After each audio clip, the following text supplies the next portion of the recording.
Do we want to redo the opening, or are you good with that? It's up to you, brother. I don't. We have a tradition, and that was a weird ass opening. I kind of like it. You're very aloof.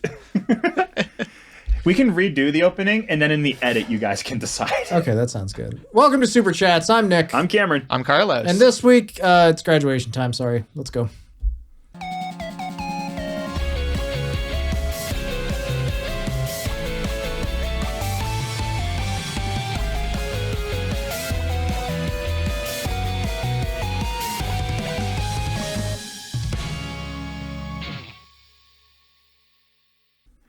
All right, so this is the part where I ice break and it's graduation time. You can joke about the fact we have a Doki. Hey, for audio listeners, we're about to talk about a girl who has graduated. Her ass is over there. Yep. There it is. Carlos we'll was always sort miss of in her. the way of the bottom, but there you go. Now you got full view. Rest in peace. It's Sairroxs. From FaZe Connect. From FaZe their Connect. newest generation, I believe. I think you're right. Yeah. I don't think they snuck one in on us. Other than the JP one, yeah. Yeah, the JP one. It would be really funny to debut a generation and say nothing and act like they've always been there. But typically that's a bad idea for streamers because you actually want people to watch you. This was FaZe Euphoria. Right, FaZe Euphoria, which of course also brought us the Hampter and the Evil Woman. Yes, among others. And the angel that ended up actually being the demon. My favorite from that generation, I'm not going to lie, is Moo Moo Yu. She is a delightful small creature. And she goes moo. But we're here to talk about Saya, because she has graduated on her birthday. Yeah. She's been she's been like gone for I think about 3 months now. She hasn't streamed.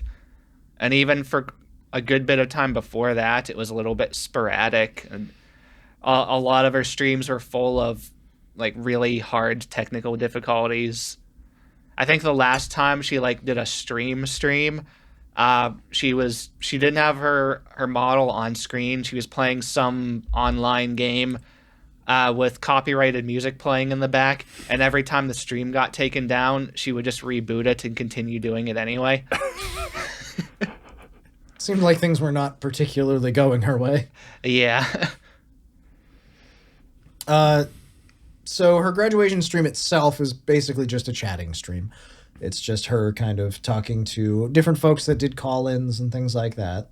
Yeah, her gen mates came in to say hello and bye, and talk about things that they still want to do like after the fact, except for Hina, who has been so Hina, a member of FaZe Euphoria, has this week been announced to be on hiatus. She has effectively already been on hiatus because she hasn't streamed she streamed like one time in 5 months. She stopped streaming 5 months ago, had a comeback stream, and then disappeared again and has not been back for another 3 months. Yeah. So that's kind of it seems like this generation right now is just sort of in a weird spot. We haven't really had a whole lot of graduations from FaZe Connect, especially not in the last year or two. As far as I'm aware, from what I've seen, FaZe Connect has only ever had one termination and no graduations before this. Yeah. And they don't really talk about the termination. It seemed like it was a really early thing that is brushed under and nobody wants to remember happened. It's just one of those things, you know. So, yeah, it's unfortunate that this is happening now. Saya's been a very strong talent, as far as I could tell. I really enjoyed. I didn't watch her streams regularly, but when I caught one of her streams, I really did enjoy it. She's good at streaming. She always had really good positive interaction with her audience, it seemed like. Yeah. A rarity at FaZe Connect. There was hardly any mocking going on. No, Saya was just always seemed like pretty much a sweetheart. Yeah. Which is, again, her generation basically just seemed like a bunch of really nice folks in general. Yeah. So it sucks that she's graduating, and it also sucks that Hina's on a break right now. Yep. Yeah, it's very unfortunate because out of the 4 of them, or no, 5 of them. Yes. These two were the ones that I actually watched the most. Bro, you are not having a good run right now. No. Jeez. Carlos is hurting. Yes, Hikanari Hina is the one on break. And did she ever give like a reason, or did she just like something's like I gotta go for a bit? Well, for Hina, I know there was something with her family going on. There was never any detail with it. Gotcha. And it was some kind of emergency. She came back after like a month, 1 or 2 months, and she had that one stream, and then she disappeared. Yeah, thought that things were going to be going okay again, and then there's been nothing. And I've checked her social media, and there's nothing on her at least her main public social media anyway. So that's about basically all the stuff we do know. We can talk about Saya's graduation stream here, or we can speculate wildly. What do you think? Let's get crazy. No. The only speculation that I really have is that contracts were coming up and decisions had to be made. These two were the ones that were, as far as I know, because I know Mumu still streams, because I have been watching her, especially recently. Actually, I've watched her the last couple weeks a lot. Yeah, I know Rooney and Amy are still very active too. Yeah, and I'm pretty sure. Okay, so yeah, those three they're still streaming and they're active and they're there. The fact that they announced that Hina is going on officially on hiatus and that Saya is graduating both at the same time, to me just indicates that it's probably contract season, and decisions had to be made on what was going to happen, whether they were going to be listed as just MIA right now or whether they were just going to like move on to something else with what they're doing. Yeah. That's about the only speculation I can really offer that's reliable. I'm sure that there's plenty of rats on 4chan, et cetera, et cetera. But, you know, those are never actually solid places to get information usually. We don't really go for that. No, we try and stay away from speculation station as much as possible. It's not like we aren't aware of it, but we don't want to spread it. Yeah, exactly. But this one feels like, again, this is just my perspective on it. I just think it's probably contract reasons.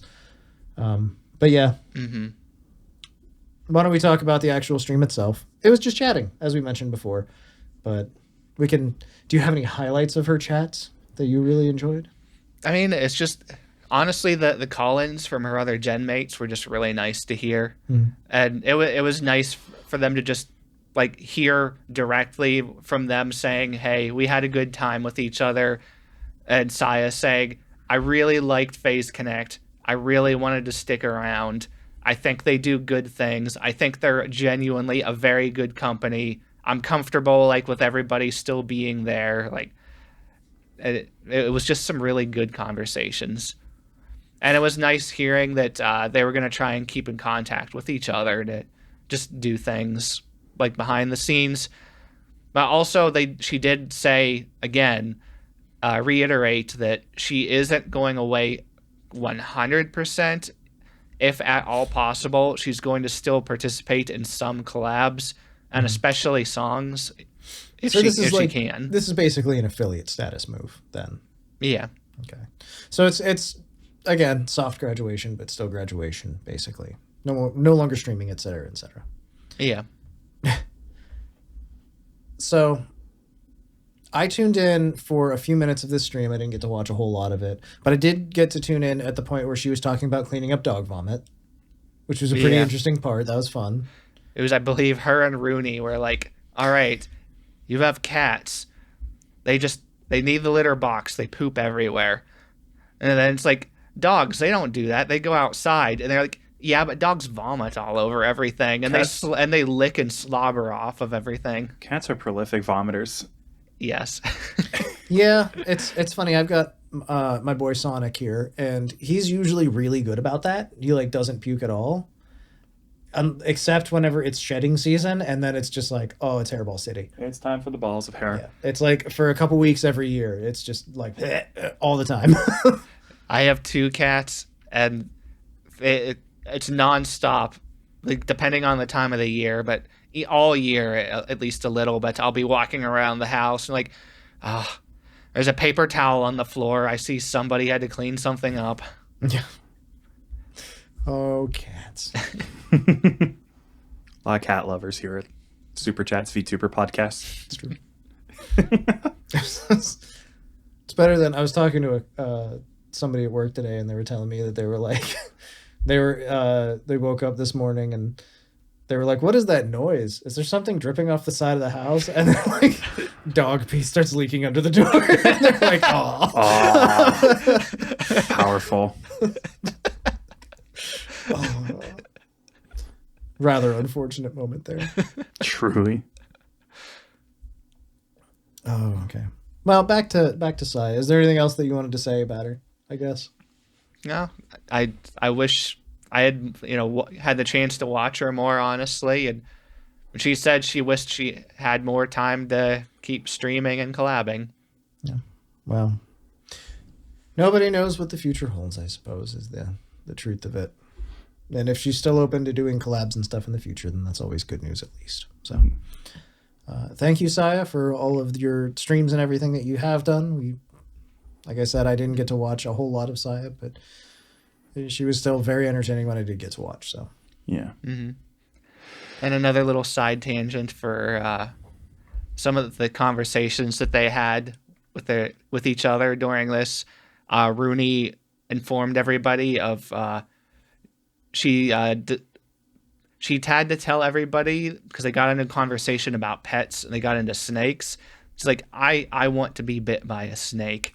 I want to know how it feels. Painful. It probably feels like getting 2 needles in the arm.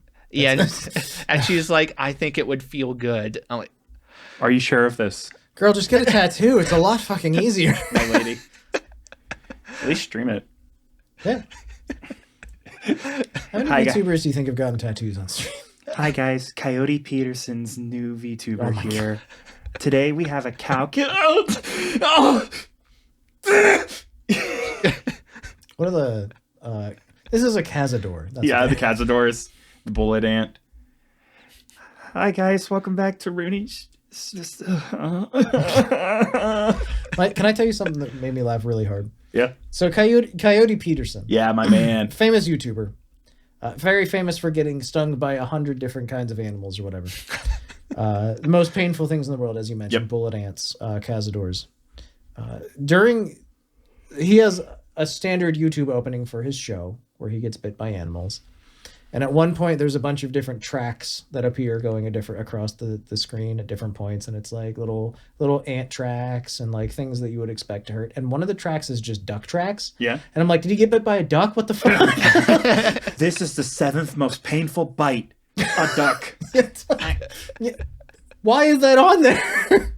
is he the one that I saw going around with it? Like he went to some like random foreign nation somewhere, and they had him stick his hand in like a jar or something. Probably. Like, these are like the most painful ants in the world. Well, yeah, bullet because those ants. would be the bullet ants. Yeah. The bullet ants are the most painful sting on the planet. And then it's just like 5 minutes of him like crying on the ground. Yeah, that's what bullet ants do. And they make him dance.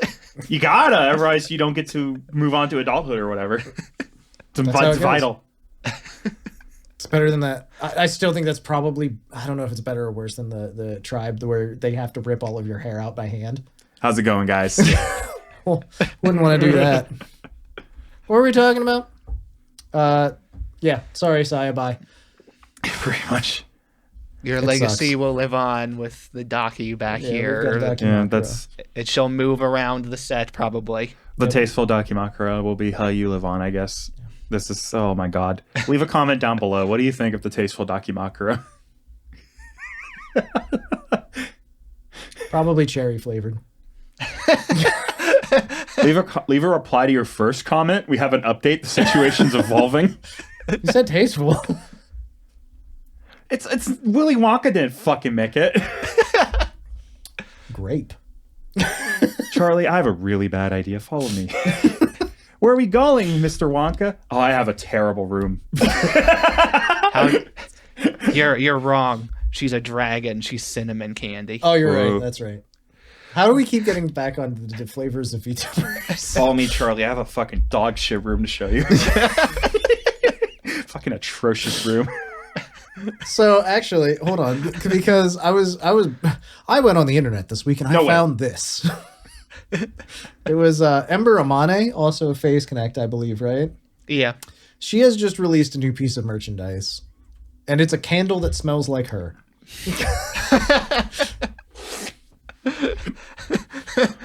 I don't know if it actually smells like her, but I do know that on Twitter she was like, "Now you can smell me" or something. And I was like, fucking what? Meanwhile, Veeler is sleeping on this. And so I'm like, I think she said like experience Ember with all of your senses or something. Twitter. The first 4D VTuber.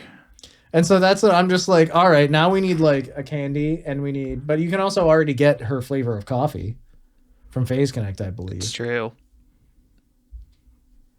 Oh, come on. I know it was her, right? Yeah, here we go. It's part of the Phases of the Heart thing that they're doing. You can get an Ember Amane scented candle. And you get a free Polaroid if you buy the whole set. That reminds me. Actually, HoloLive was doing this too. Oh, yeah? Yeah.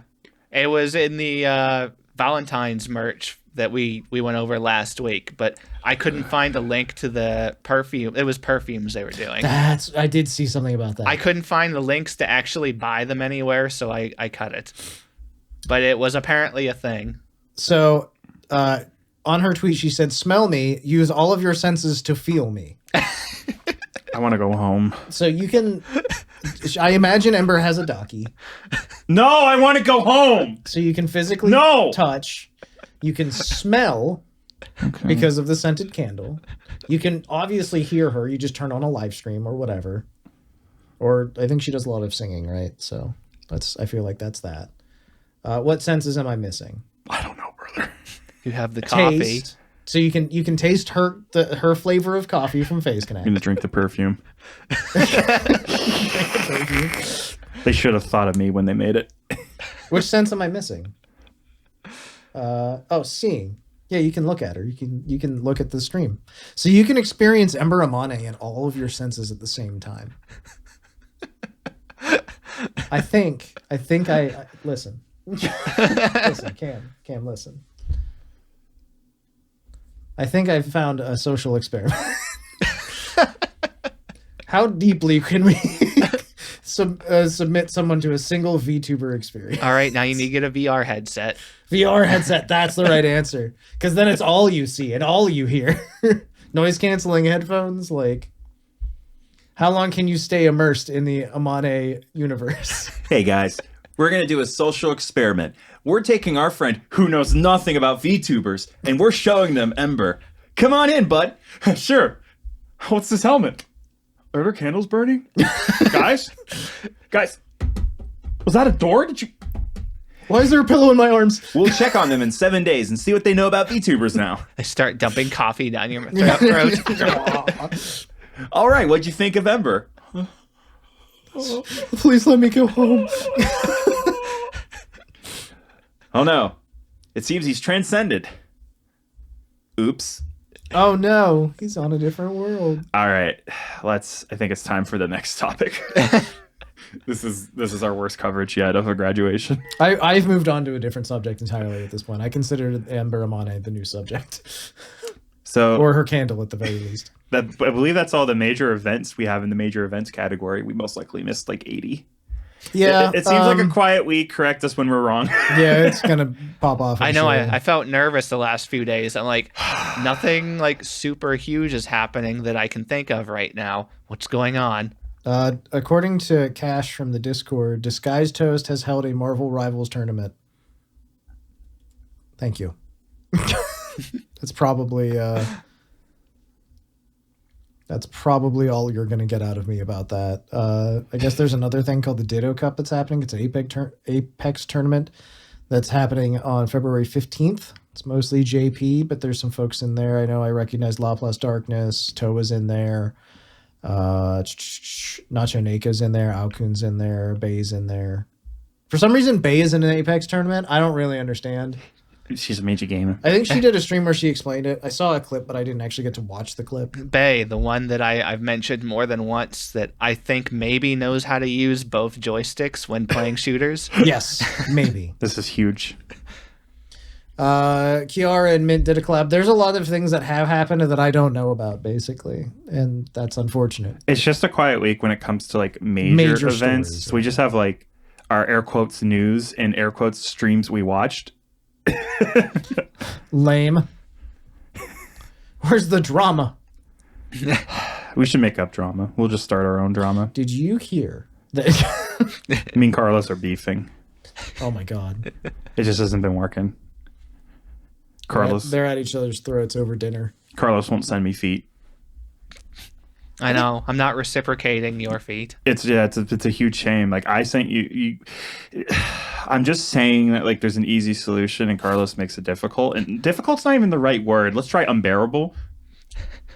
Yeah, but have you seen your article on the Foot Wiki yet? Yeah, I did see my article on the Foot Wiki. Who do you think? I can proofread it. That grammar was terrible. Has posted foot peak, is posting foot peak. They did their best. Yeah, they. Sorry about that. I was trying to decide what's funnier to say. Should we just move on to the news bits? It's time now for news bits. News bits. Something's going to explode tomorrow, by the way. You know that. There's going to be like a major headline that affects the entire industry. If something happened that's like hilariously terrible, please leave a comment that goes something like, hello, Super Chats. As of Wednesday, unfortunately, VShojo exploded. Yeah, if that happens... I'm so sorry. I should have picked someone else. Oh, no. Time for another emergency Friday Super Chat stream. It had to be huge. It would have to be massive. It would have to be insane. Oh my god. H2O Sakana is now imprisoned for tax evasion or something. Like, God damn it. Oh my god damn it. I don't think Sakana would evade taxes. I don't think he would know to pay them. I'm just bracing for this next news bit because like, I haven't watched a fucking Hologra forever. Fubuki! How's this news? Get a Hologra.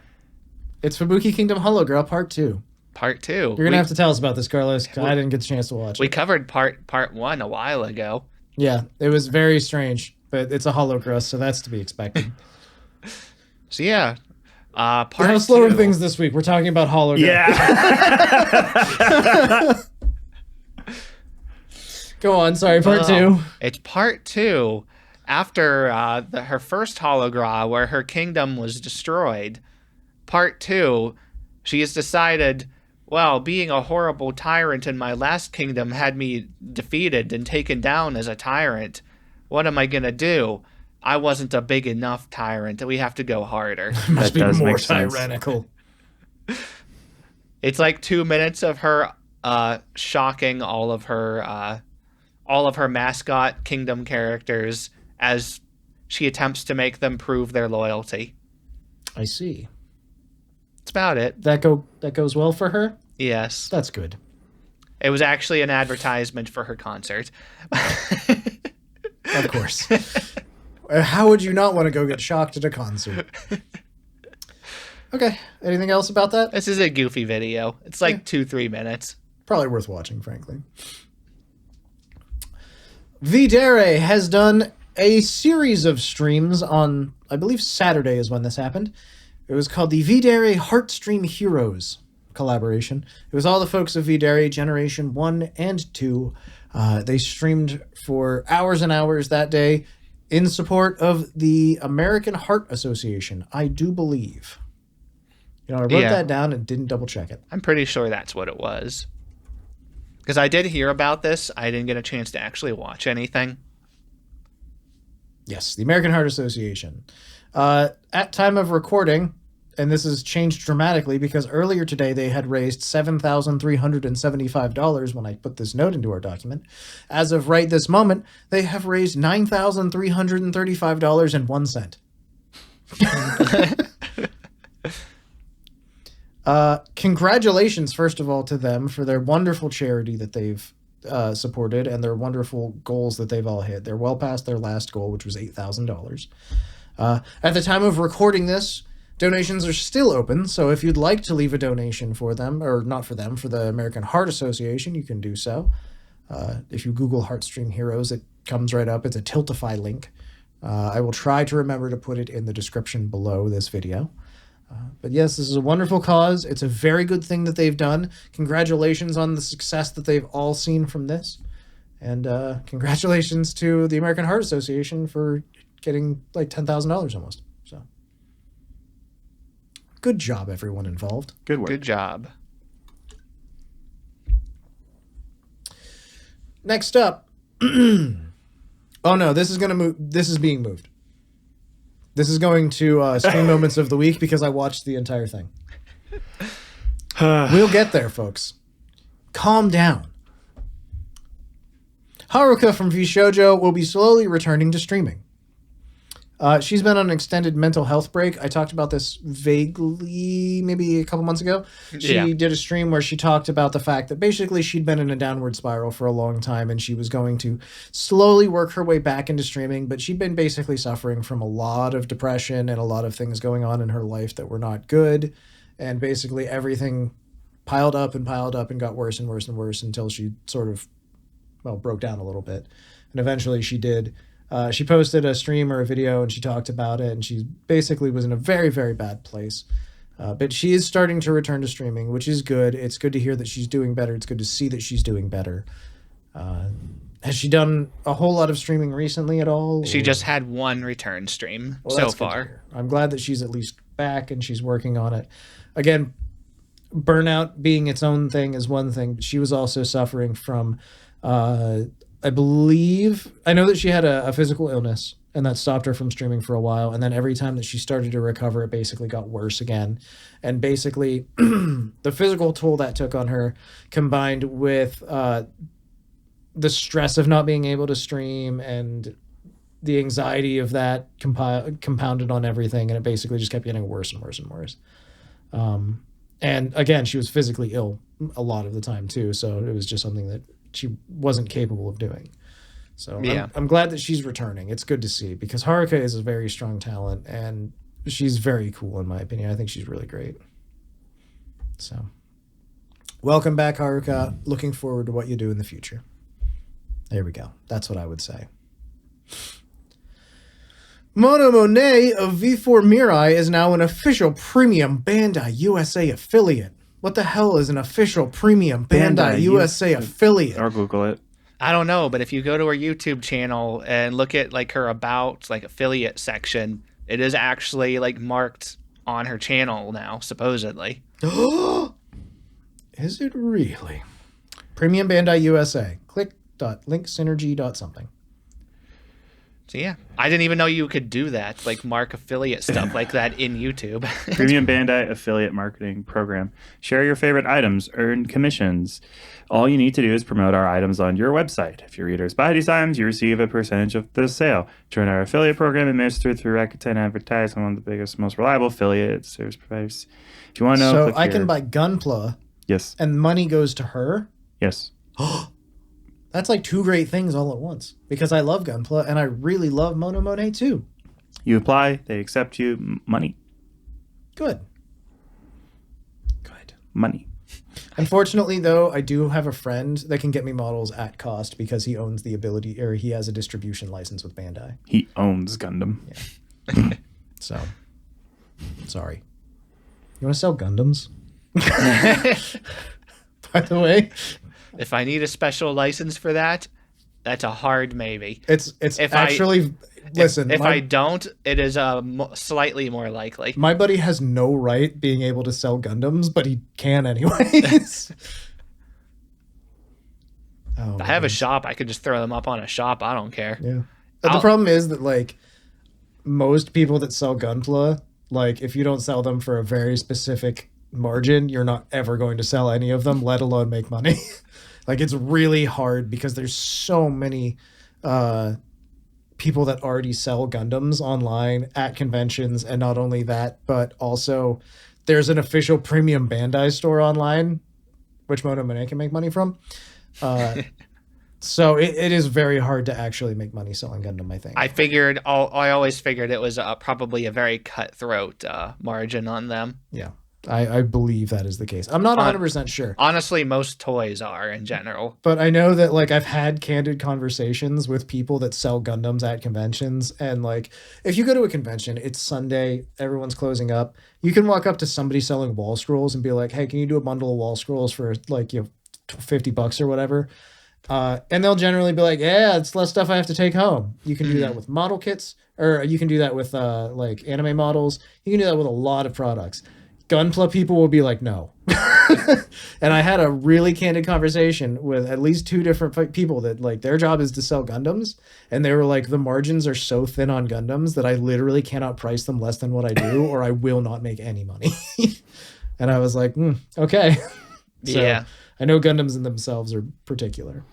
You're either selling things for limited collector's prices, or you're selling new in as much bulk as possible. The only way I think that you can really effectively make good money on Gundams is if you buy so many of them and then just let them sit in a room for 2 years until they're out of print, and then you sell them. And then you go to conventions. And then you go to conventions, yes. That's probably the only way you'd be able to make really effective money off of Gundam models. And you'd have to have so much invested at any point in time that it would be very scary. That being said, they do have a new model out listed on the Premium Bandai store of the new main character Gundam from the new Gundam series that's about to come out. Mobile Suit G Kooks. Why did they name it that? Because you always have to have one product with a terrible name. It's required. There's so many talented people working on this show, and they have the worst title on earth. I've already seen people attempting to figure out how they're going to abbreviate the name of the show so that it's more readable. Well, I know what I've been calling it, but it's not appropriate. Oh boy. But this is a metal build, and it's $200, so I could do that. Monomane gets $4. Like, You spend $200 so that she gets $4. that's it. That's how that works. Do it enough times. Congratulations to Mono, though. That's a really cool affiliate thing to have, frankly. Okay. RedactedIdol. Formerly Momo Otako of Idol Corp has teased her new rebranding. She will be rebranding as Mia Melonia. She has some little furball creature with an Opie shirt on. Yes, she does. And also she got a gun. Firearm, YouTube. She has a firearm. An FPS tuber. Yes, she plays a lot of anime Counter-Strike. Okay, it's Valorant. I'll stop with the dumb. It's Valorant. It's Valorant. She plays a lot of Valorant, apparently. And she has a full montage of her getting sick headshots. It's like the 2010 era like music video montage. Yeah. Oh, yeah. It's so good, too. I love it. And I want to point out that, first of all, I'm excited because I liked her before. I'm excited for what she's going to be doing now. As long as she does occasionally play something that isn't Valorant. Yeah. I will not watch her play Valorant. I morally object. It's been so long since they've even watched her stream because she's been gone for like, what? She's been going for like 2 years. It's been or like something. 2 years. Yeah. But she's been gone for so long, I don't even remember what she streamed anymore other than Maple Story. She just kind of, like, I started watching her after she disappeared, sort of, and then she would come back occasionally, and she would basically just Zatsu when she came back. She would just chat around with people. So, Yeah. I don't know what else she does, but...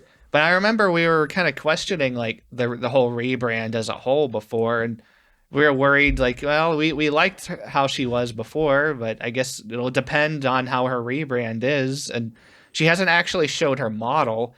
It's like you see in the trailer what she's going to look like, but it's animated. It's not her model. It's an animation. Yeah. But just based It off... gives you the idea. I mean, yeah. But just based off the animation, like, it looks really nice. Yeah. I do think I actually like it better than her old one. Yeah, I think it is a good design. I think it's really going to work for her, too. So... It's a lot more, and I'm really loving that Idol has gone the direction where they allow their characters to look more mature now. And not everybody. Now, Yeah. I'm going to put this out there. I love Poco Raccoon, but everyone in that company was built like Poco Raccoon. Like, they They were all very lowly. often in with Idol Corp. often with huge heads too. Yes. And so I do love the designs of Yina and of Cersei and of Daisy. Daisy falls a little bit into the old style, but not that bad. You know. Not completely. No, exactly. And so I love all the designs of the new folks at Idol, and I think this is going to follow more in that trend, which I'm really excited for. Yeah. Frankly. And I've forgotten to name someone from the new generation of Idol, and I'm feeling like a real jerk because I know I watched them. Cameron, quickly, spot check. Oh, brother, it's not going to come from me. No, I mean, look it up. Come on, help me. List of Idol. There was Cersei, the ghost girl. Yeah, I said Cersei because she's part of the... Ricky Poppet, duh. Yeah. Yeah. Okay. And who I literally watched this week. My brain is bad. Sorry, folks. It's okay. We only talk about 300 different people. Yeah, I know, right? So yeah, I love the new designs coming out of Idol Corporation since they've joined Brave Group, honestly. And so I think hopefully this will be a good one.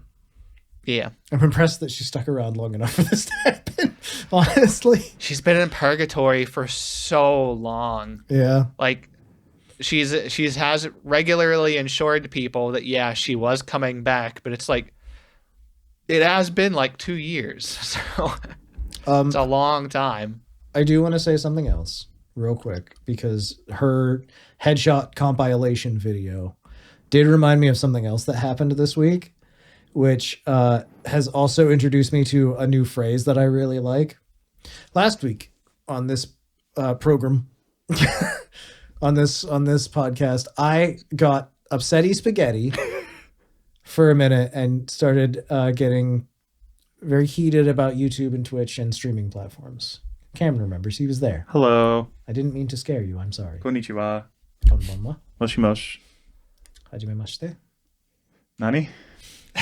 Yoroshiku onegaishimasu. Ikai. Ii desu ne. I got mad. And in the comments, as we'll get to later, it was pointed out that I crashed out. And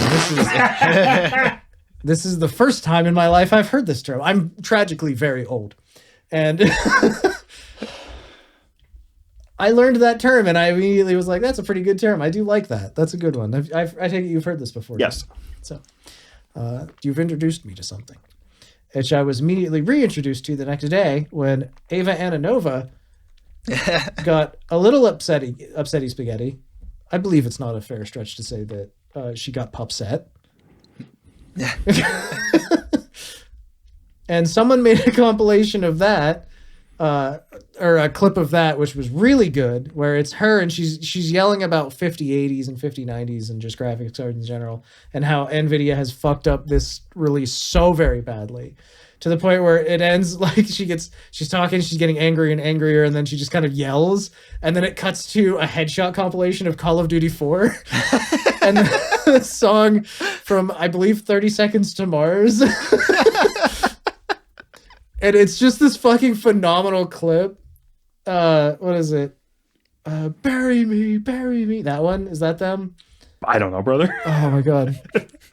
But it's just this fucking phenomenal clip of her. And then the thing is, it's just titled Eva Ananova Crashes Out or something like that. I've seen it everywhere in like the last week on Twitter. It's a very popular clip. But so I learned that phrase and then immediately saw it like 400 times. And I was like, neat. Also, we both got mad about different things. That's cool. Oh, man. Anyway, I recommend that clip, by the way. It's very funny. Okay. But that's what it reminded me of, was the headshot compilation that it switches to midway through her crash out. Yeah. So either way, I am excited for the introduction of Mia Maloney. Hopefully she's really cool. I'm sure she will be. Congratulations to Ushio Ebi on 100,000 YouTube subscribers. Let's go. Congrats. Good job. Shrimp. Ebi is shrimp. Yep. It also means snake. Did you know that?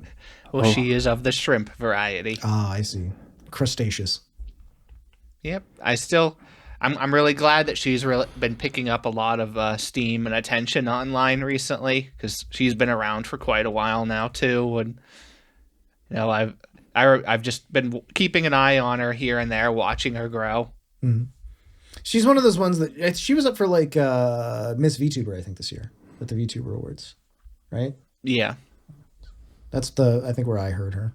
Plays a lot of Arknights. She plays almost exclusively anything that's free to play.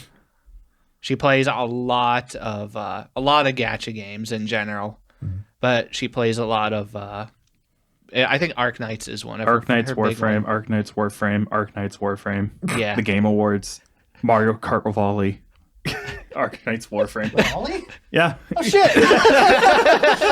Ollie, what are you doing there? You're supposed to be watching our podcast. I got a lot to watch, Nick. I love that Ollie just fucking turns up in different places. Like, you never know when she's gonna show. It's so good. It's so good. Hey boys, since we're kind of a slow news week, I think I have 2 little birthdays we can attach on to the end, if that's okay. All right. Of course. Thank you. Appreciate that. Okay. I'm going to cover 2 little birthdays. One of them will make someone from the Discord happy. And the other one, I think we'd be kind of silly to skip over, and I didn't realize happened. Lol. Or at least it's a year anniversary. Let's start with the one from the Discord. This might be in Carlos's, oh, I watched this. Fuck it. It's news now. Upon recommendation and reminder from the Discord, Jurard T. Rexford's birthday happened. Mm-hmm. Yep, there it is in the I watched this instead of news. It's okay. We can move it here because I only watched about also 5 minutes. I'm moving something from news to I watched it. Yeah, like, so... wow, we're crashing out. How dare you? So Jurard T. Rexford had a fun little hand cam stream. So here's the timeline of events. I'm on the Discord.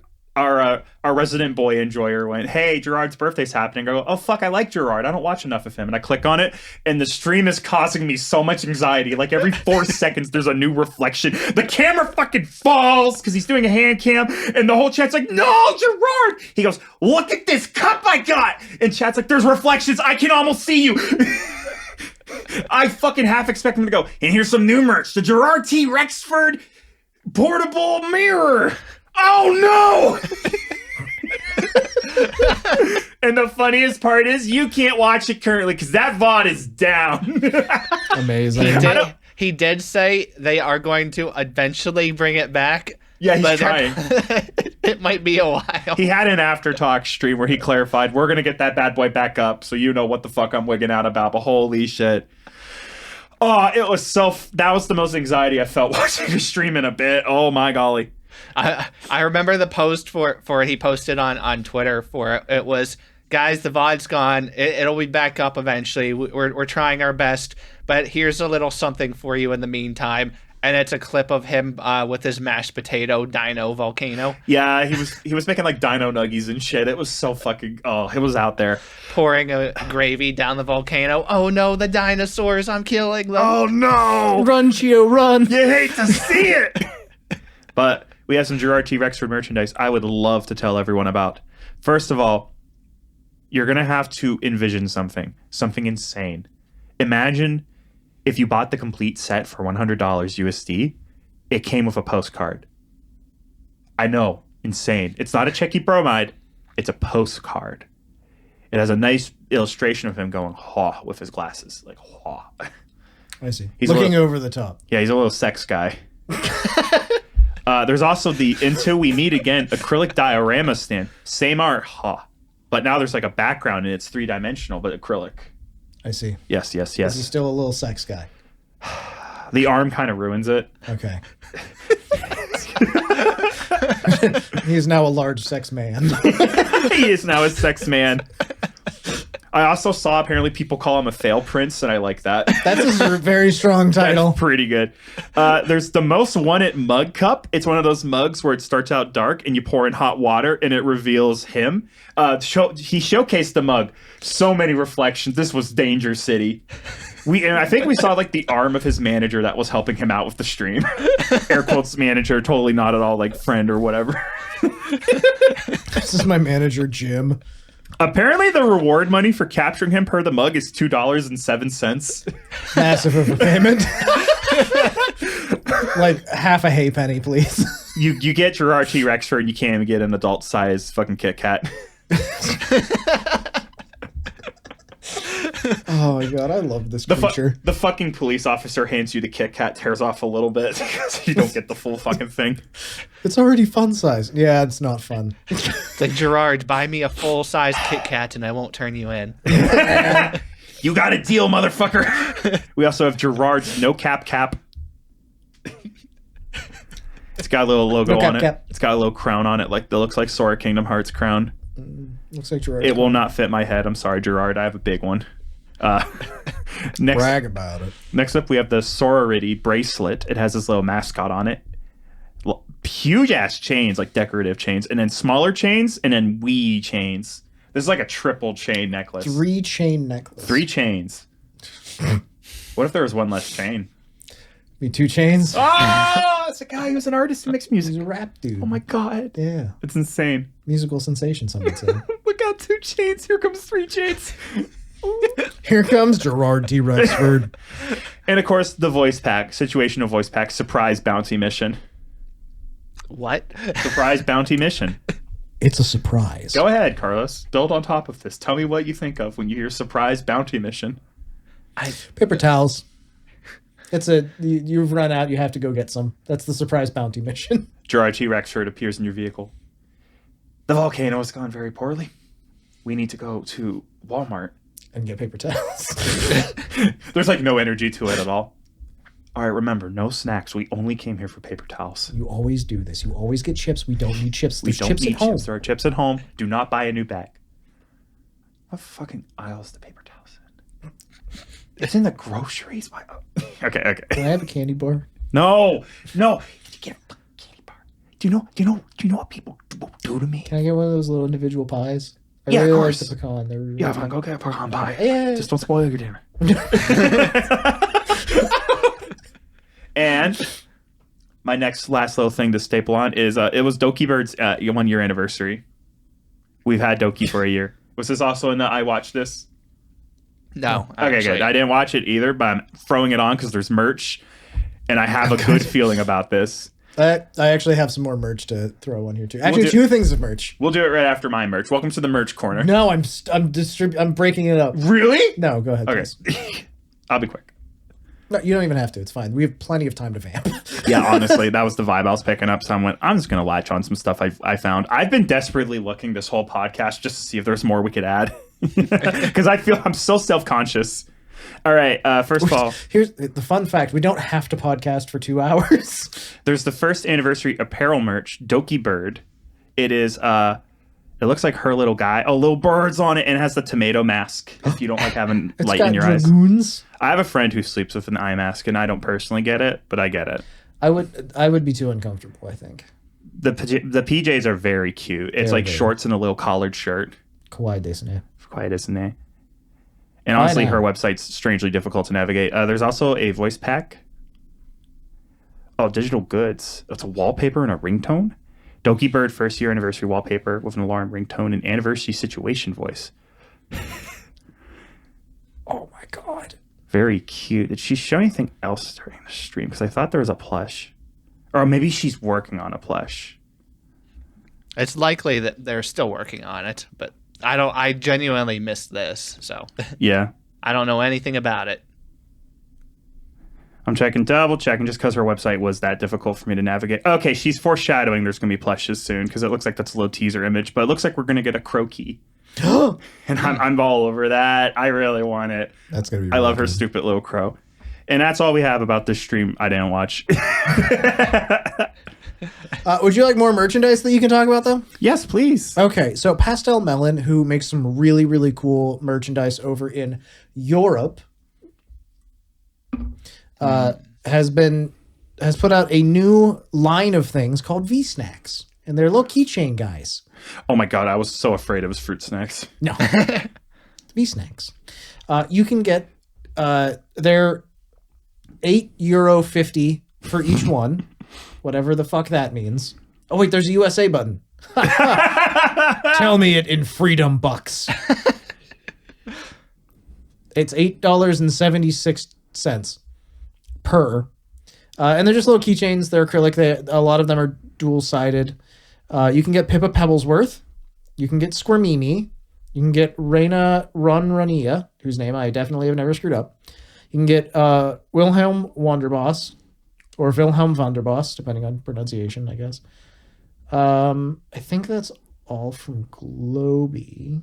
But there's a lot of different folks. You can get Amiya Aranha, Kingpin Corey, who appears to be a little raccoon guy. Cameron. Oh my god. They're called V-Snacks because each one of them is holding it's a charm or a keychain or whatever, and they're holding their favorite food. So this is a little raccoon VTuber that's holding a cheese sandwich. She's wearing a cheese sandwich. Yeah. She's so blue. Wilhelm has some tea. Squirmimi has poppin' corn. Yeah. Let's see who else we got. We got Grimmy VT, who's actually got her name. Her name's Grimmy on Twitch now, I think. Holding a golden apple. It's Kimi B. Dorney, who I'm not familiar with. You got Roro, the hockey VTuber. She got some sort of a milkshake, it looks like. You got Mino Mieko. I think that's one of those bubble waffles. You ever had one of those? Oh yeah, No. those fucking bubble waffles. They're really good. You got Utano Pandora, who's got some sort of potato dipped in catsup. unthinkable. You got Umi Kyoku, who's got a corn dog. I like Umi.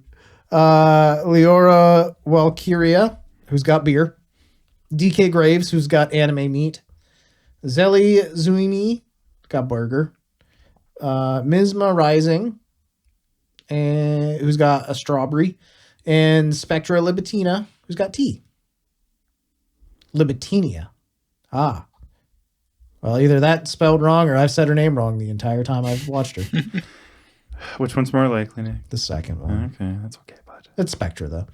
I Bubble like waffles Spectra. with M&Ms in it? Oh my god, do we know no hubris? Either way, there's a lot of different VTubers. I like many of them personally, so you should check them out. Also, Pastel Melon makes really good stuff. I've wanted to buy like 8 of their hoodies for like the past 2 years, and I haven't been able to convince myself to actually buy them because their hoodies are very high quality, and I want them, but also shipping from Europe. Yeah. So there is that to consider. Why doesn't anything happen here? Nope. Okay. Not even gonna fucking go there right now. I just I'm bored.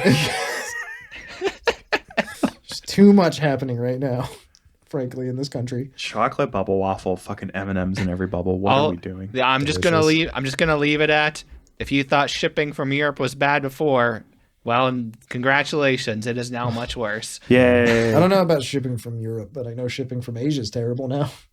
I know the Yay. HoloLive store actually had to put a memo out about it. Yeah. Yep. That's something we can talk about, the fact that there's tariffs on all the stuff coming from Asia now. Hey, you know how you hate it paying $20 shipping to get things and that would be low? What if we had on a $40 thing? Yeah. It is now actually impossible to buy HoloLive I've merch. seen literally people whose $150 order is now $200 with shipping and with tariffs and stuff added on now. And it's very rough. It sucks really hard that that's the case. Shipping was already really pretty bad before, but now it's just whatever it is now, just add like $30 minimum on top of it, and that's what it really is now. Guess I'm not buying anything from Sendico ever again. Yep.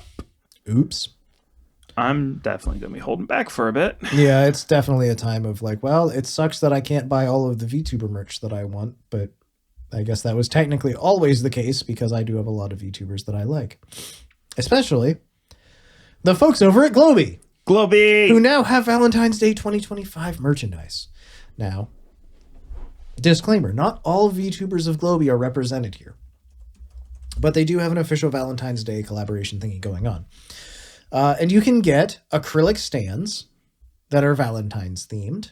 You can get posters. They are a B3 half slim posters or something. Acrylic keychains, and then photo cards, which are random. The acrylic stands are really cute. You can get one of Kumanui Mayal, who's a burr. Taring Hu, who's a tiger. Reina Ronrania, who is some sort of cat creature. Rhubarb N. Custard, who's a bunny. Bonnie Barkswell, who you'll never guess, is a doggo. Oh my god. Alicia Delantano, who you'll never guess, is a cow. Sarah Lutzerina. Oh shoot, what is she? She's a carbuncle. She's a gem, right? She got giant ears. She's really cool looking. Yeah. And you can get one of Squirmimi, who is a snail slug.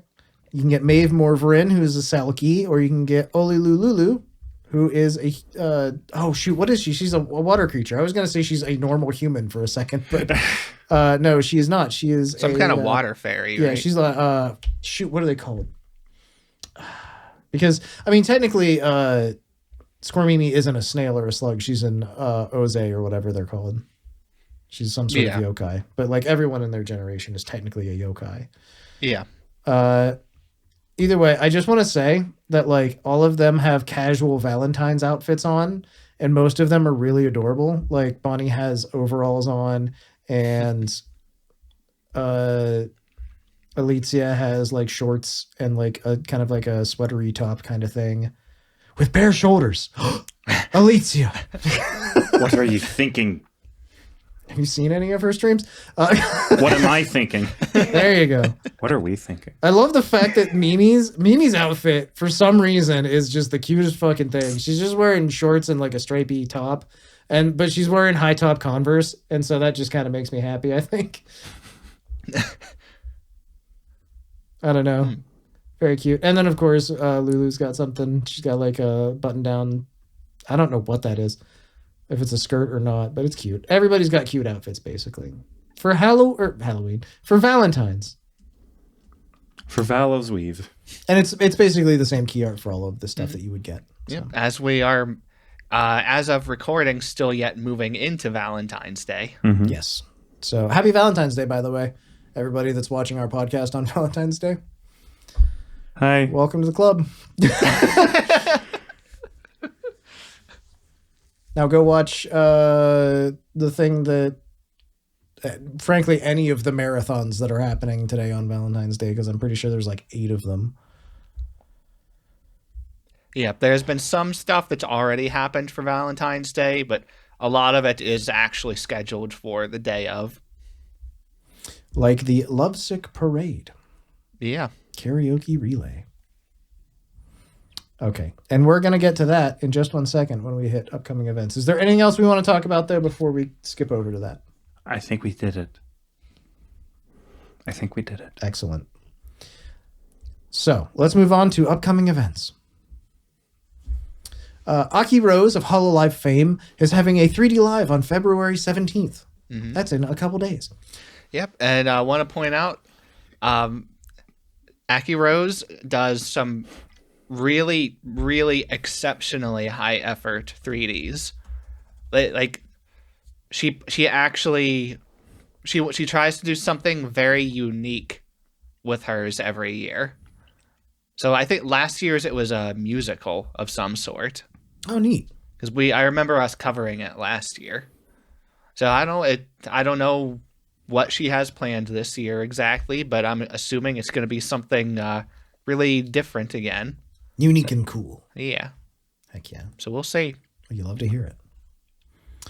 Kawaiiope Mori's Valentine's Day outfit reveal will be on February 13th, which is at the time of the release of this yesterday. Let us know what you thought of it. It's tagged Kawaiiope Mori, though. She has a little side ponytail. It's going to be very on brand. She got the side pony? Yeah. Kawaii desu ne. I don't know. Yeah, you can go check out the silhouette now. She got a side pony. Lovesick Parade Karaoke Relay is happening today, Valentine's Day. Go watch, go watch, go watch. Go watch, go watch. It's going to be... Oh no, I've opened the wrong tab. There we go. Starting at 8 p.m. UTC, a series of folks, starting with Aisha Ushimaru, who is a cow VTuber who is actually putting on this event. I believe they're the one that's hosting it. Followed by Alicia Delantano, Dianco Lastrea, Lynn Rouge, or Rogue. I don't know how it's pronounced, and I apologize. Maeve Morverin, Magico Mamie, Mivi VNU, who is actually Mivi Ivory, Navina Nova, Ricky Poppet, Ichio, Suri Solari, and Tokaku. So that's everybody that's participating in the event.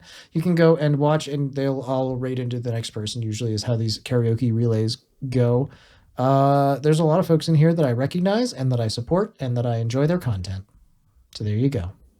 Go check them out right now. Right now. Right now. After the podcast is over. Right now. You can go right now. You don't have to wait.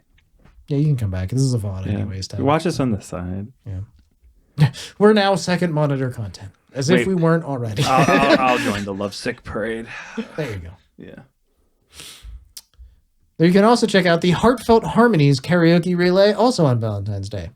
This has 25 talents from various agencies as well as indies. Yeah. Do we have a list of them? Okay, there's a graphic. Hold on, I'm getting there. We are getting demoted to third screen content. Seventh screen content. We're on the screen inside the computer over top of. We're on a virtual processor. machine.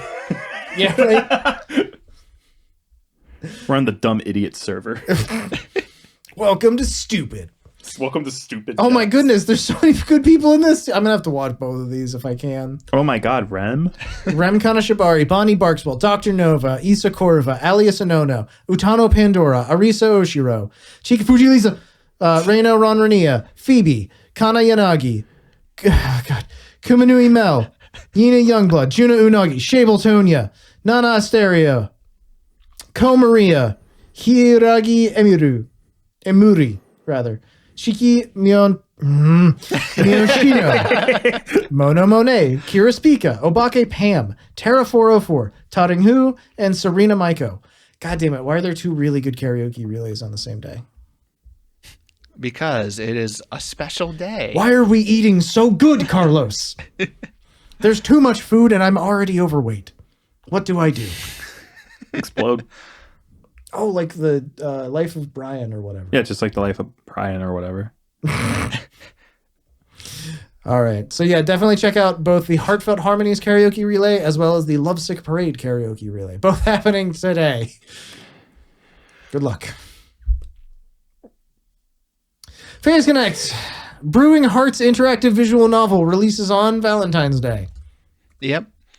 I saw they have some teaser videos out right now that it's just the talents having their own little Valentine's wishes. Some of them are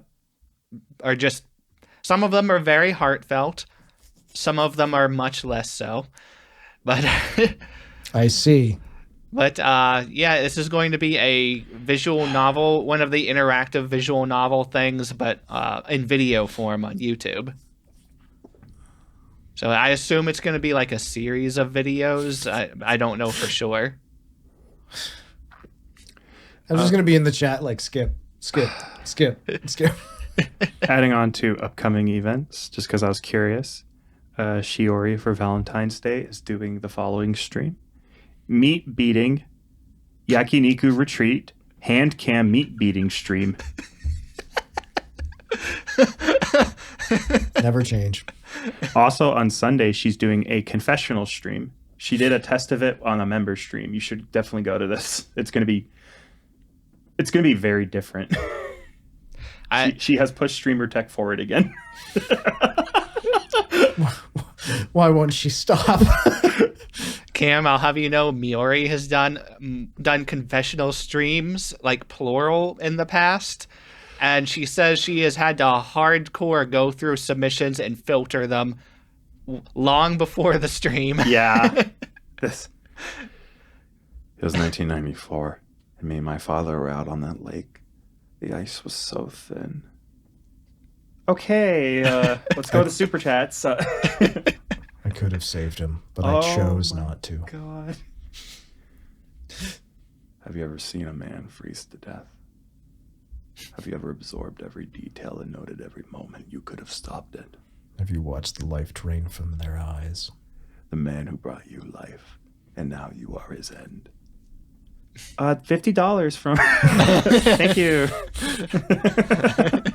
Thank you so much.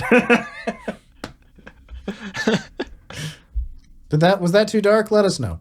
Leave a comment. Good engagement farming. Good job.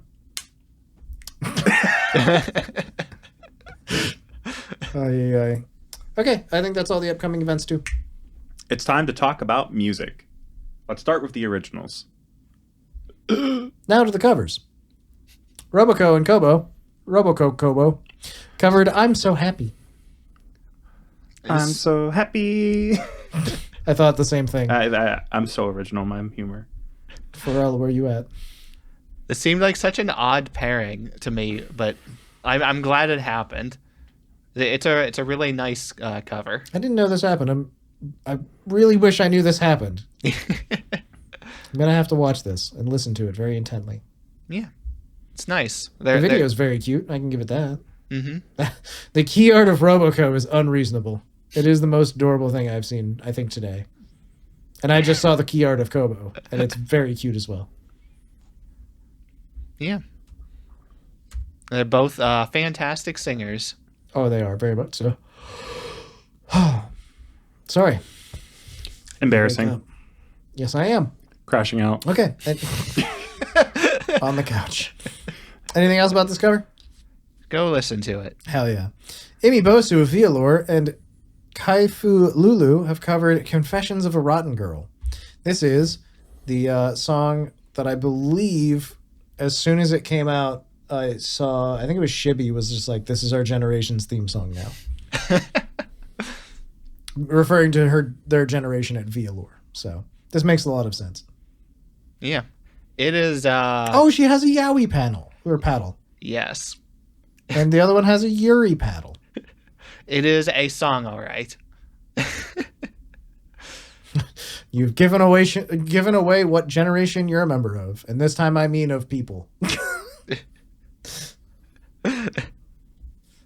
Man, the video for this is so high average. There's so many like crazy visual effects in it. Yeah, they really did go. Yeah, it's going hard. I'm a sad, pathetic girl. I love these lyrics. I believe part of the lyrics was something along the lines of, I'm not I'm a dirty person or like a bad person or something. Instead of getting better, what would happen if I just got worse? Yep. I mean, that's kind of the entire point of this song is literally just, it's about a girl. Well, okay, so who did this fucking stream this week where they were just explaining yaoi? I think it was Dr. Nova. It was Dr. Nova. Yeah, because I tuned in for a little bit of that. Why did I pick that stream? I'll never tell. Well, I think... But I learned a lot, such as the term fujoshi and where it came from. Yep. And that's literally what the term is, rotten girl, fujoshi. I saw somebody was doing a yaoi watch-along this week, too. And then the stream description was, for real, I'm not kidding. Is that Bonnie? I think Bonnie did that. It wasn't Bonnie that I saw, so maybe there's just more than one of them that are doing it. Bonnie definitely did like a Doujin stream today. I know she fucking did. Fucking ukes and semes. Yeah, ukes and semes. When I was in high school, because of my friend group was all girls, there was some conversation about who were the semes in the relationships. The worst part is when the yaoi girls, and this is some Tumblr culture bullshit, they picked up camp because there wasn't any good yaoi anime or anime strong enough, and they got other interests, and they moved to Supernatural, but they brought the lingo with them. So they talk about Supernatural, be like, oh, he's such a seme. It's like, what the fuck? Get out! These are real people. Oh, man. They just pick up their tents and they settle down. This stream from 5 hours ago was Bonnie just talking about or showing off. It was a hand cam stream of her showing off her Doujin collection. That's what it was. Good job, Bonnie. Oh my god. The Bonge does not. Did you finish the Dr. Nova stream? No. Okay. So I tuned in. I learned about fujoshis, which is a term, rotten girl. Yes. Which is just for women that enjoy yaoi, right? And it's just because they're rotten, dirty souls. Okay, so And so this became like an entire thing, but then it became a reclaimed term. Yeah. And now it no longer has the negative connotation, really. rotten girl parentheses positive. Yeah, exactly. Well, before you move on to that, Cam, I'll have you know the next cover is Dr. Nova also covering this song. I saw that she did that. Okay, I just want to mention there's a part in her stream where she talks about some yaoi, and she has to have you guess which one isn't the real title. I don't think I can read these. I don't know how she read them. Can you turn it slightly for me here? Okay. I guess we can't read them out loud. I don't know, but Nick's at least going to read them to himself.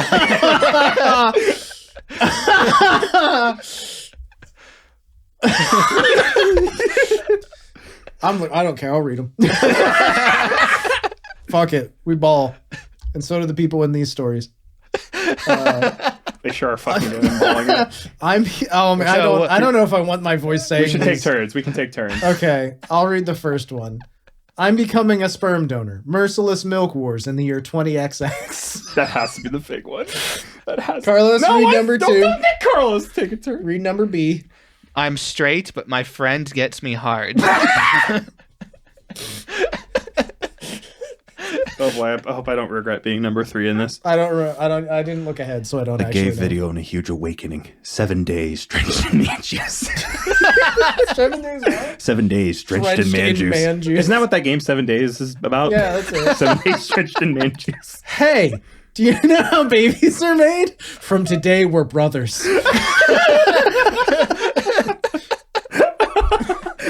Dr. Nova, what are you doing now? Oh god, I love Dr. Nova. I wanted to hate Dr. Nova so bad. I wanted to be disgusted utterly by her, but every time you talk about her, I kind of like her more. I'm extremely upset. The twist is they're all real. Oh, Dick Fight Island!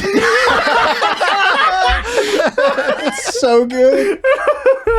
Bro, I've got to find somebody compiled a list of porn games from Steam this week, and it was all just like femboys and Fudanari stuff.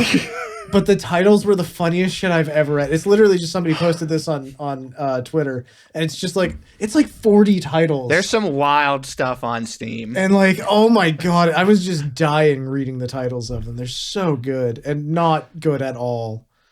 How did I end up on Narissa's cover of Good Luck, Babe? But yeah, Dr. Nova also covered Confessions of a Rotten Girl, which is on brand for her. Yeah, that's fine. She's a very rotten girl. That girl has gone sour. She's here to upset, and that's all right. Ugh. I don't know what my Ricky's goodness. doing. I think she said her title is that she's going to play Marvel Rivals, but I don't think that's actually happening. Chat huddles in corners, hands crossed in prayer. Please get to the game this time. It's been weeks. We don't even know what games look like anymore. God, I love VTubers that are like, today we're going to play this, and then they just yap instead. It's so good. All right. Irie does that all the time. Yeah. Every time I tune into a Pandora stream. But yeah, that's enough about songs of innuendo. Let's go ahead. Let's jump into the next. I suppose. Himehina, Raiden, and Hajime covered Donut Hole. I see. What's this about? Carlos? I don't know what the song is. I've never read the lyrics for it. There's There's a donut in it. Sick. I turned on captions you'll never believe. But this is a song that a lot of people have covered. So it's been around a lot. But yeah, it's just a very, very solid cover. Himehina, the indie duo, and Raiden and Hajime from Hall Alive. Oh, it's a Vocaloid song. Yeah. Are you surprised at all in any way? Shut the fuck up. Oh, Hachi's the producer. I'm pretty sure that's the Matryoshka guy. I thought Hachi was the VTuber that Carlos really likes. There going to be more than one. I don't know that that's true. Well, Yeah, Matryoshka. That's the Matryoshka producer. okay. Well, the visuals definitely look like it. Oh, I learned Hachi's a dog. There can be 3. There can be 3. Was I wrong about that? Was that VTuber not named? Yeah, no, Yeah. that is Hachi. Okay. Yeah. There can be 3. There are 3. That's good. The donut hole seems to be a metaphor for amnesia. Okay, I've never heard that before. Bye bye, and we'll never ever meet again. That's just what feeling I get. That's just what I thought. I can't smile wide. I'm stuck. There's nothing I can do. Oh, It's I like thought the hole in a donut, just like when you can't isolate the hole, proving you were really here. It's something I can never do. Owie. Oof. I just figured it was about buttholes. Nope, not a butthole song. That's good. But tune in next week.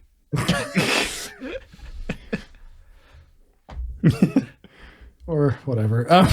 Tune in this Sunday? Dokibird and Mint covered No Matter What. Yeah, I this watched was a this- special surprise. I watched this like 3 times. Yeah, I watched it at least once. It gives me a lot of feelies. It's very cute. They did such a good job on it, and the models they used are phenomenal. It's Pet peeve. very cute. I wish their models were the same fucking art style. I would do anything. Get over it, nerd. I don't have anything to offer aside from that. Get over it, nerd. Yeah.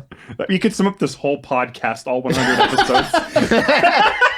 If a fucking It's guy alright. with a default YouTube avatar appeared in our comments and said, "Get over it, nerd," we'd stop the show. It's probably about it. I'm like, God damn it. They got us too good. No, I think, honestly, you're right. Now that you pointed it out, it is a little distracting. It distracts me so much, even though it's animated really well. I mean, it's a fully animated video. Yeah. They have their own little chibi models for the whole Croaky. thing. It is. And it's really well done. I've actually listened to this one. It's really nice. I liked it a lot. Yeah. Freak Phantom strikes again. Ah, she's such a freak. Can't help it. Some people are just born freaks. Okay, go check that one out too. Miori Celesta covered From the Start. Parentheses La Fe. La foi. La Foi. Oh, this art's pretty tame for her. Miori, are you feeling all right? You're wearing clothing. I say it with so much respect. She gets the wildest art I've ever seen in music We're going to talk videos. about what I watched from Miori Celesta in a little bit. So thank- just... okay, sorry. Calm down. Let me bundle that back where I found it. Oh, no, wait, no. I'm thinking... I'm sorry. I've conflated the two Carlos VTubers. I don't know if I like that or not, but okay. No. I screwed up. I didn't watch Miori Celesta this week. I watched Nene Amano.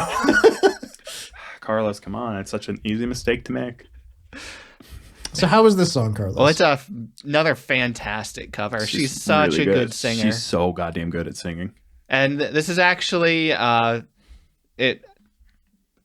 couldn't find like any announcement for it, but somebody pointed out in our Discord, and I did some digging, and this is actually going to be part of an EP that she's releasing. Oh, hell yeah. well, that's sick. So she's releasing a full Valentine's Day like EP. Oh, no. So it'll be, on Valentine's Day. So yeah, I'll have to listen to the rest of them when these come out. So there you go. On Valentine's Day, look forward to that too. Lots happening this Valentine's Day. Yua Uno covered PAP. Bap. PAP. I think I missed a letter. It's the PPAP song. Pen, pineapple, apple pen? Yes. Oh, papap.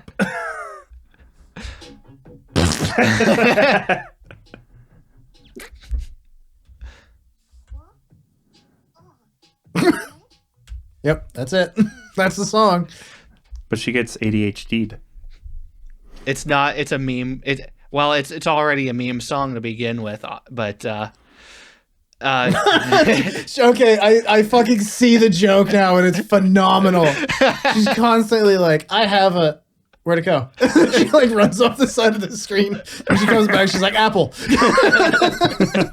That's so fucking brilliant. I see clips of this girl everywhere, and every clip I see of her is of a meme. She is like, That's so fucking good. Fuck, that's funny. I think I might go home and like subscribe to this girl, because even though she's like completely Japanese, she does like no English content at all that I'm aware of, and she's an indie on top of that.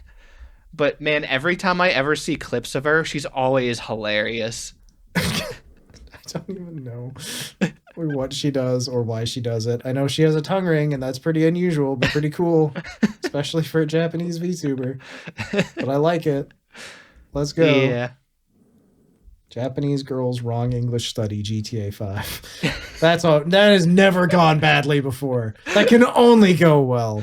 a lot of the clips that come out of her are from her attempting to say things in English that she should not be saying. Every one of them appears to be her swearing. I like it. I go for it. Why not? Oh, man. So there you go. That's the music this week, everybody. Check out that one. Ay. Okay. Advent and Justice had a Valentine's Day quiz battle. You're going to have to lead us through this because I very specifically know that I did not watch this.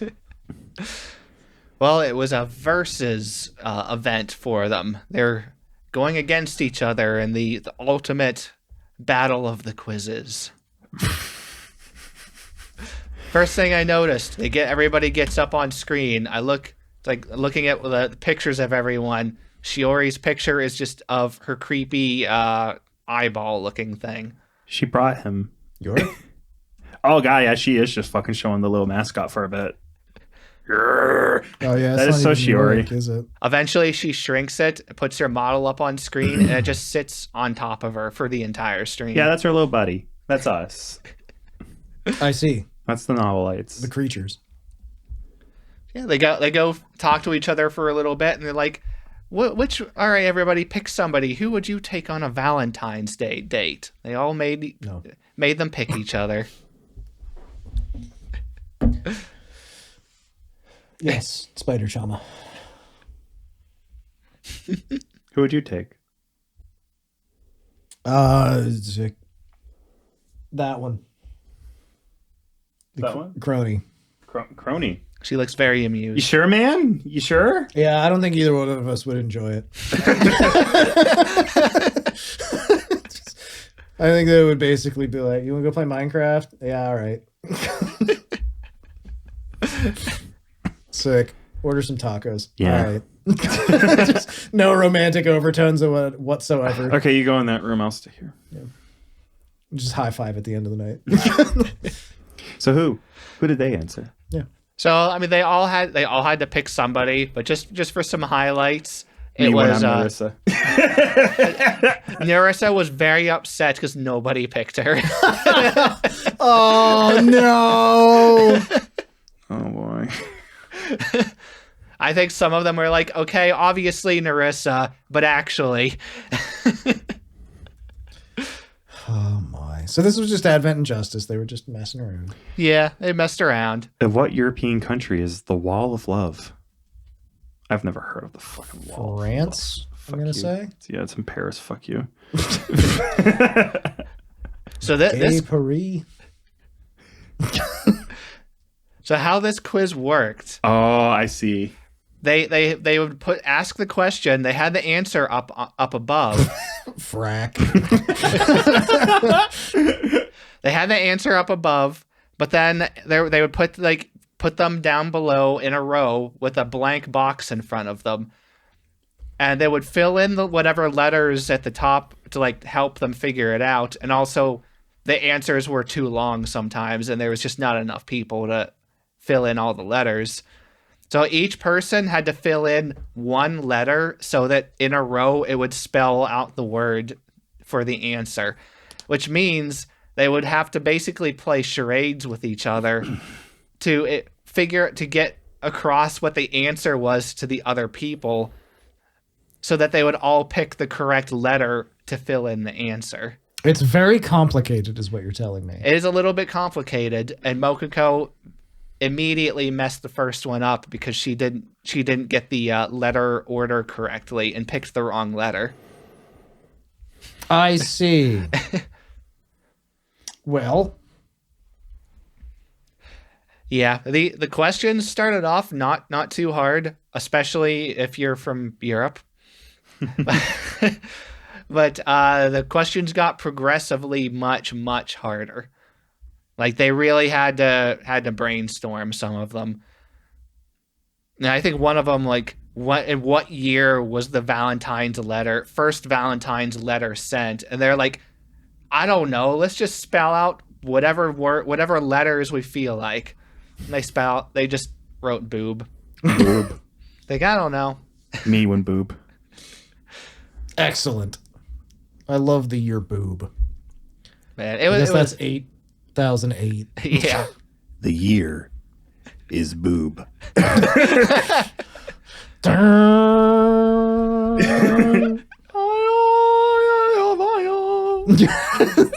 We have to cross the sands. The year is boob.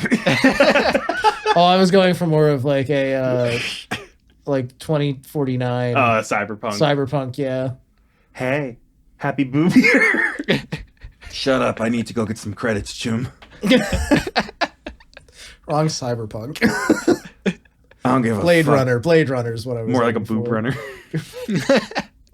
Ryan Gosling. No. Booby. What were we talking about? Anyway, it's a complicated game show, but it's a fun stream. Yep. Probably my favorite highlight from this. One of the questions were, in South Korea, people who did not receive gifts on Valentine's Day have a special day called what? Shiori instantly, before anyone can say anything, just screams Friday.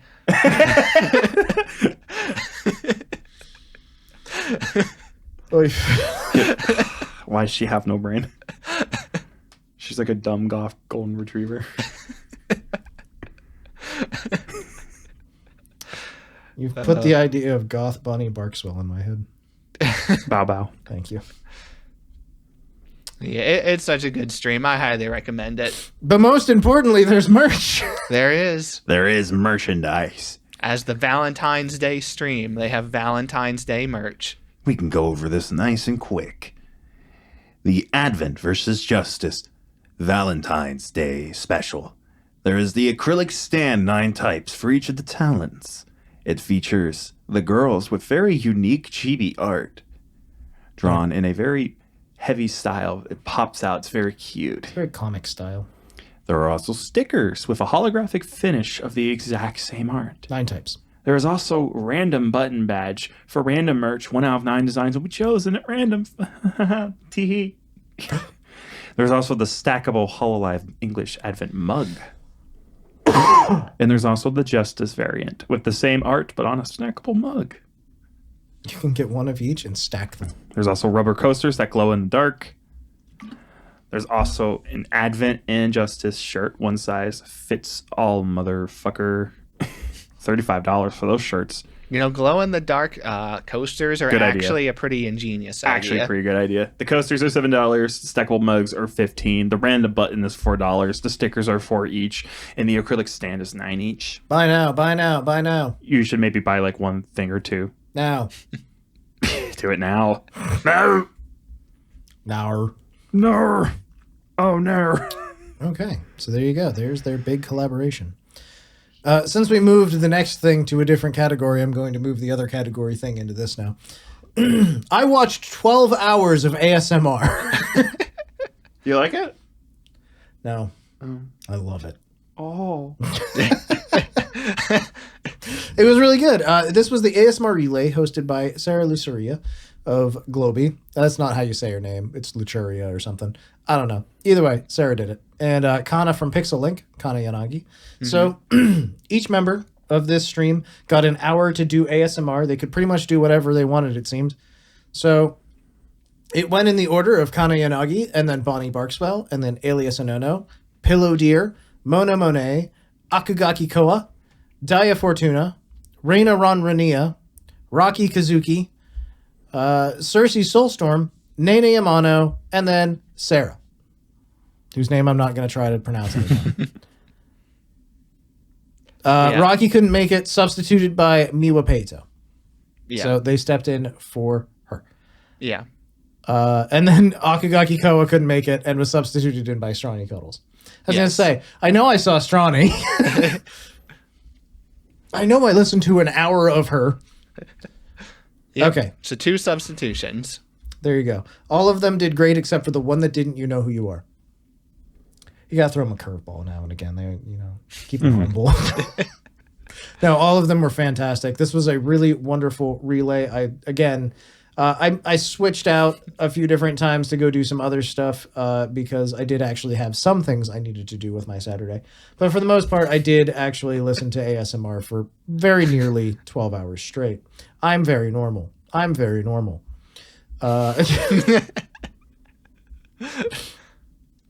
Let me see here. Kana was fantastic. A lot of them are doing hand cams, but I don't think all of them did. I know that Pillow Deer was really interesting with hers because this is the first time I'd watched her do a hand cam, and she had a lot of like ASMR, I don't know, like different shapes and stuff like glued to her ASMR microphone that she was tapping on directly and stuff, and that was really neat. Bunny Barkswell did a Tsundere girl has a crush on you ASMR, which I listened to while I did my dishes. All right. Let me see who else did, because all of them did different things basically. Reina's was really interesting. I've never actually like watched a whole lot of Reina Ronronia. I like her. I think her design is fantastic. I didn't realize until now she has heterochromia. She has like a purpley eye and a green one, which is a really cool design accent that I had never caught before. Hers was like a role play where you're her dog. Isn't there an anime about that? I don't want to talk about that. Don't talk about it. Don't talk about it. Go to highdive.com to learn more. It's okay. Don't. It's okay. It's okay. There's a new one about a cat. Yeah, and I'm aware of the cat. No, don't stop. No. We're intruding Nick's happy times so hard. Let me just enjoy my fucking weird things I don't. Okay. for 5 minutes. After that, I watched Miwa. I've never heard of Miwa before. I liked her ASMR a lot. She did like the quiet whispers where you can't really tell what they're actually saying. Yeah, exactly. Just that kind of thing. I looked at Miwa's channel just to see who she was after I saw she was a substitution. Like, oh, she's a big artist. Yeah, she does a lot of art. Has a really cute design too. Like I said, I'd never seen her before that I can remember. So I really like her design. I went to her Twitch channel and she's like actively live drawing stuff whenever I went to go check her out. Actually, same. Earlier today, I think I stopped by and she was live. I think she dual streams on YouTube and Twitch. Yeah, because she was doing Let's Draw Saya 2, it looks like. And she was adding color to something today, to her drawing. I learned about shading. Yay. Anyways, her ASMR was really good. I liked it. Cersei Soulstorm had like a really interesting one where she had like a completely different model and she was doing a role play as like a fox demon Sweet Fox Demon Adopts You was the title of hers. It was really interesting. That was not one that I expected. And like I said, her design, she had a lot of very strong changes to her design for the stream. It was really neat. Nene Amano was basically Melt Away With Me Comfy Cuddles for Relaxation was the title. It was basically her convincing you to stay in bed for an hour. I know I watched more of these. I think they're lost in my history here. Oh, Pillow Deers. I mentioned her. She had some really cool stuff. Alias Anono, her. Alicia, I get it. I get it.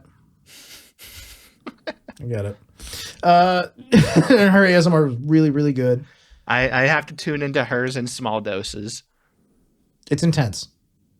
Nene Amano's was very intense as well. And then Sarah's was really, really good. Sarah was basically, her title was I Love You, One Final Date for the Day. And it was basically her just saying that she loves us a lot. And she was also she had a lot of, like, she was, I don't know how to describe ASMR sounds, but it was good. I liked it. I also just realized I didn't say anything about Kana's. Hers was really neat. I only caught the end of hers, but she had like a giant bag of beads that she like dumped out and was moving the beads around, and it made some really cool sounds. Anyway, I like ASMR. This was a really, really cool like relay that they did, and basically all of them did fantastic. If I didn't name any of them by name, either I had to drop out of the relay for a little bit to go take care of real life stuff, and I missed them, or they're not showing up in my timeline right now for some reason. So there you go. Carlos, Yes. you failed me. I have. Yes. You didn't include Alicia Delantano's cover of Risky Game from last week. Leave a comment. We'll shame him. See, Carlos is responsible for the Single him notes. out. I'm sorry. Our notes were They were rushed. they were about 1,450 words this week, and I wrote about 1,300 of them. Yeah. So This is really my own personal failing. I'm pushing it onto Carlos, but I should have added this because I knew about it. And it's a good cover. I really enjoyed it. Good job, Alicia. Everyone go check out Alicia Delantano's cover of Risky Game, which came out Friday last. I actually missed it too. I need to go back and listen to it. Oh yeah, it's worth it. It's good. Good stuff. I'm trying to think. Alicia put out like another cover, I think, too, recently, but it was like a duo with somebody. Let us know. Sorry, Allah. Carlos, what do you want to talk about next? Well, I guess Cameron and I can go into this nice big, long stream of things. All right, this is what you were doing. Yes. I'm glad Carlos was taking notes of Oh wait, this. this one was the day before the ASMR relay, I think. This right? was on Friday. This was This was Friday. So Dr. Nova had her Yapathon on Friday. Indeed. Several people from V4 Mirai all got together. And in case you don't remember when I talked about it, I think I talked about the end of the podcast last week. Who knows? Dr. Nova, various talents, PowerPoints. But you have no power which PowerPoint you get, and you've never seen it before. Discuss. So as it turns out, each person that participated was responsible for making a PowerPoint, and then they just threw them in a pool, and people got a random one. I like that. And you just weren't allowed to do the one you made, right? Yeah. Yeah. It's so smart. That I'm aware of. Dr. Nova might have done her own, considering the one that she got. Nah, I think she got someone else's even then. Dr. Nova starts by discussing cannibalism. It's a strong topic. She's very passionate about it. Try the natural... Is she pro or anti? Pro, very aggressively pro. Okay, yeah. Try the natural foliage of humans. She Is she who? Oh God, who was the poet? Is she like I think he was an Irish guy, the one that wrote about A Modest Proposal. Oh yeah. Modest proposal. Yeah, Yep. yeah. You should eat the poor, etc. You should eat the babies of the poor. Oh, well, we're getting to the babies. Okay. Well, she at this point, she says, try the natural foliage of humans, as you said, and the picture that it's on screen is of this girl with her arm lifted up, and there's Fucking hair. just hair. Hairy pits. You gotta eat those too, baby. All natural. Oh my god. Great reviews from reputable sources such as Hannibal Lecter and Florida Man. I used to know a girl that didn't shave her pits. She was just like, yeah, why would I fucking bother? And I was like, Yeah, fair. fair enough. Fuck that shit. You don't have to impress nobody. And eat people to save the environment. And apparently she's a big proponent that eating babies are fine too. And there's a lot of them. It's just veal. It's just, yeah, exactly. Why is that what gets to me? The concept of eating human babies. Yeah, that should probably get to you a little. Yeah. She's not even the one that brought it up. One of the other girls brought it up. It's like, but what about babies? Not the babies. And Dr. Nova's just like, well, veal jerky, it's fine. There's lots of them. There's lots of them. She has just a modest proposal for you. And who's up next, Carlos? So up next was Rem, who she had to talk about how she is a master ranked League of Legends player and how much she loves the game. Oh boy. As it turns out, Rem is unironically actually A big league fan? a relatively regular League of Legends player. So, She was prepared. She survived the Yapathon. Sounds like she was the only one that was. League isn't just a game. It's a lifestyle, a religion, my reason for existing. It's filled with like so many fucking positive little phrases of affirmation and like lore that no one was prepared for. I'm looking for the fucking end part. Yeah.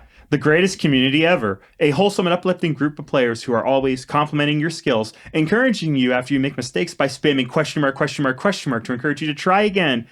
And they care about your well-being. They tell you to keep yourself safe. Yay!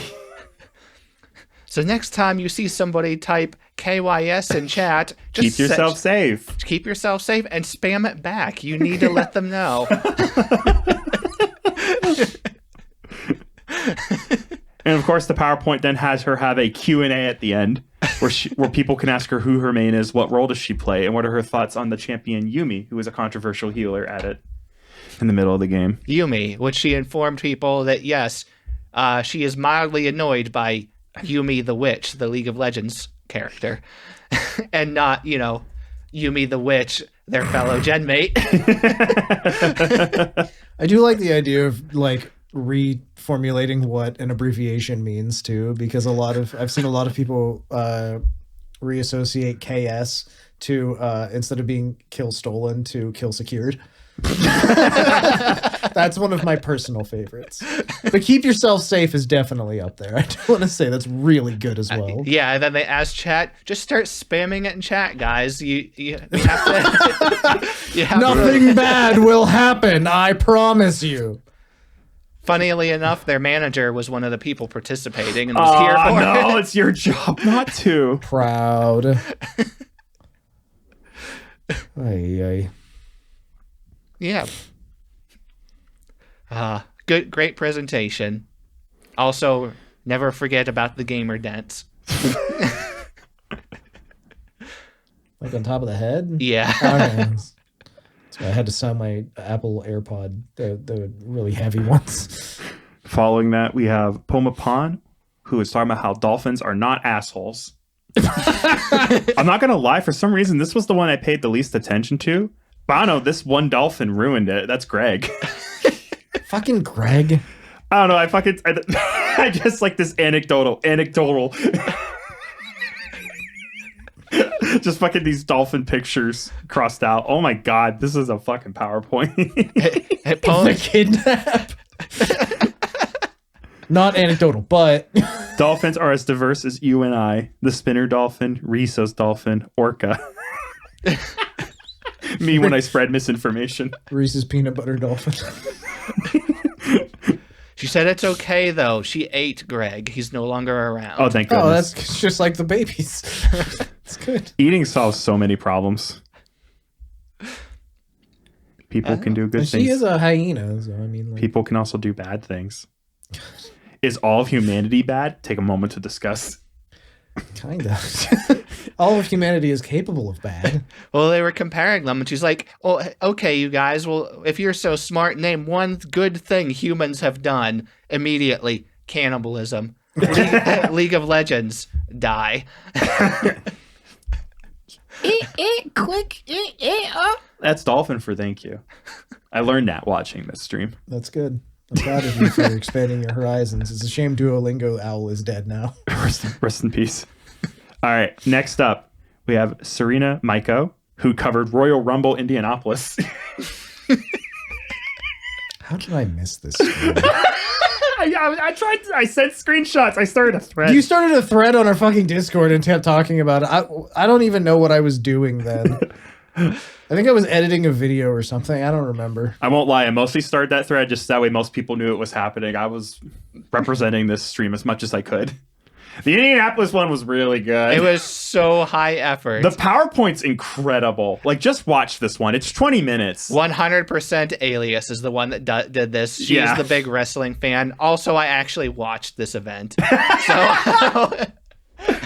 And for the record, like, the whole PowerPoint is stylized like a very careful woman's diary. It's filled with like Yas Queen Slay commentary and carefully moved and cut out pictures that are like pasted in a unique way. It doesn't look like a PowerPoint. It looks like art. It's a collage. Yeah, it's a collage style. Thank you. It's so well done, and it's filled with like so much commentary. Like, and the whole time, and Serena Maiko presenting this is like has no idea what she's talking about or who any of the people are. I love that so much for Serena. That's the other thing is like I like a lot of these VTubers. I really wish I'd watched this now. I'm gonna have to go back and check it. Nuzzles into you, oh well, Punk Chan Daisuke. On the floor, you could have killed him. And I'll do it again. Oh, she's like, John Cena graduation parade starts. And for if you don't know, this is like John Cena is actually retiring. Yeah, it's like his soon. last bout, right? Yeah.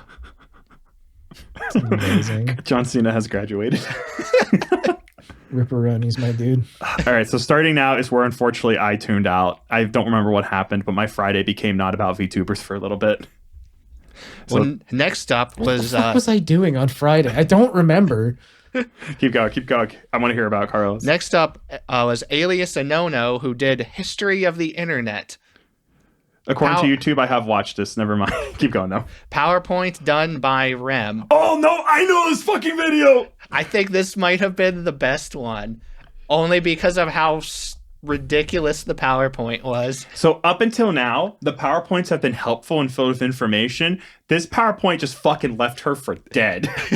Just fucking uncaptioned dog shit images that do nothing to help you get through it. It's just old memes, bro. There was no order at all. It was just slide after slide of no context images. Holy moly! Look at that blue one. Does that Bionicle have giant honka Yeah, donka it does. badonkas? Honka donka badonkas. Donkazu. Boyang. Roar, it means I love you in dinosaur. Oh my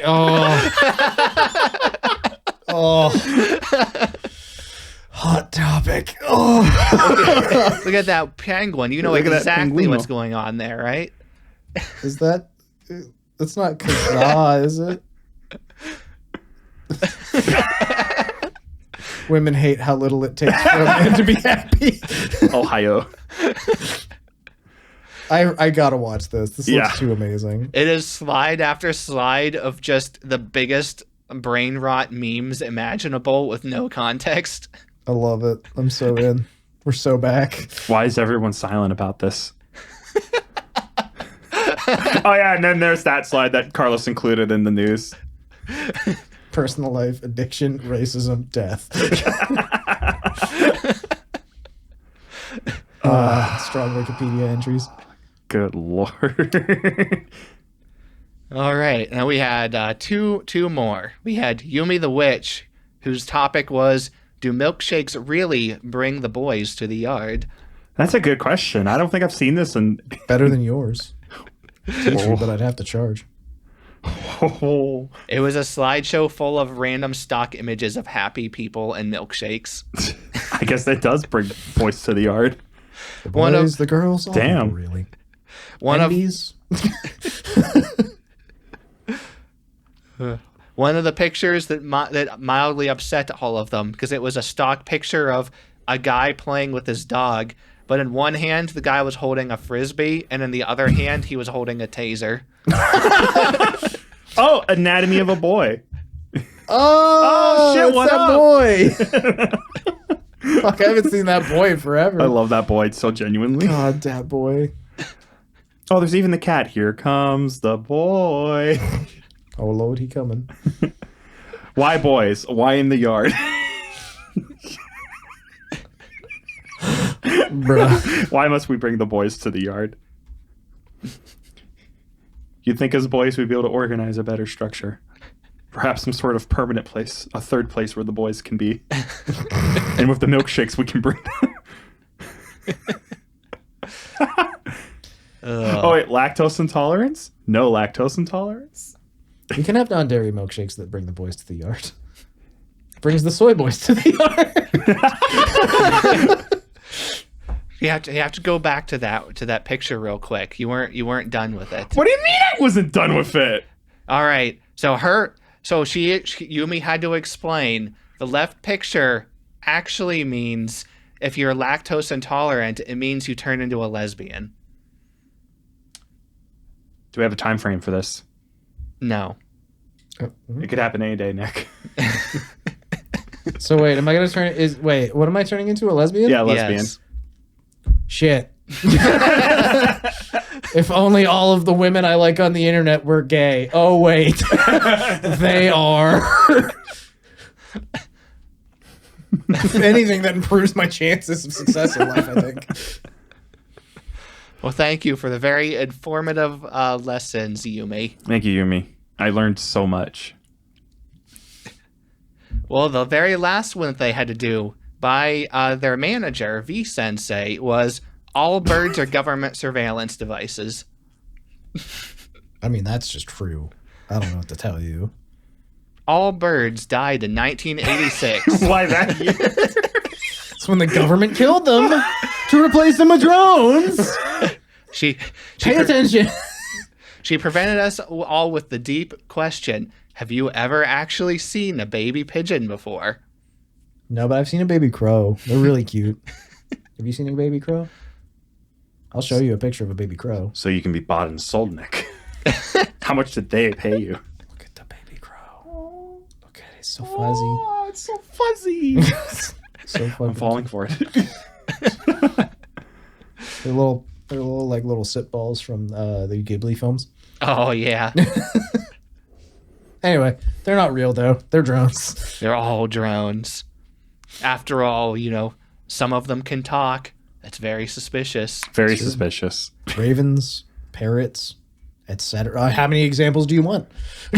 Frankly. How much do you need till you get it? And we're all in grave danger, too, because we all eat bird eggs. Oh, my God. We're being part of the hypnosis already. Oh my God. No, not anymore. They're too expensive. Frankly. Topical comedy. Topical comedy. Chowder voice. Oh, yeah, they really did just get fucking V-Sensei to do it. Yeah, they did. The birds work for the bourgeoisie. Of course. All birds died in 1986 due to the reagent killing them and replacing them with spies that are now watching you guys. Pigeon seething suspicion. Never seen them sleep. Sus. Filled with hatred. Unrealistic colors. The takeover's already begun. Oh After my all, God. it's illegal to fight back against eagles. If they keep recovering like they have been, it'll be legal to kill them again soon. Owls are also suspicious. They have fucking night vision. What do they need it for? They have amazing hearing. You know they have offset ears? That doesn't sound right. One of their ears is like way up high on the head and the other's way down low, and that helps them to determine the location of prey much more precisely. Which means canonically Mume has one ear that's way up high and the other's really low. Well, thank you, Carlos, for bringing this to us. I know it's very important. Am I the ops?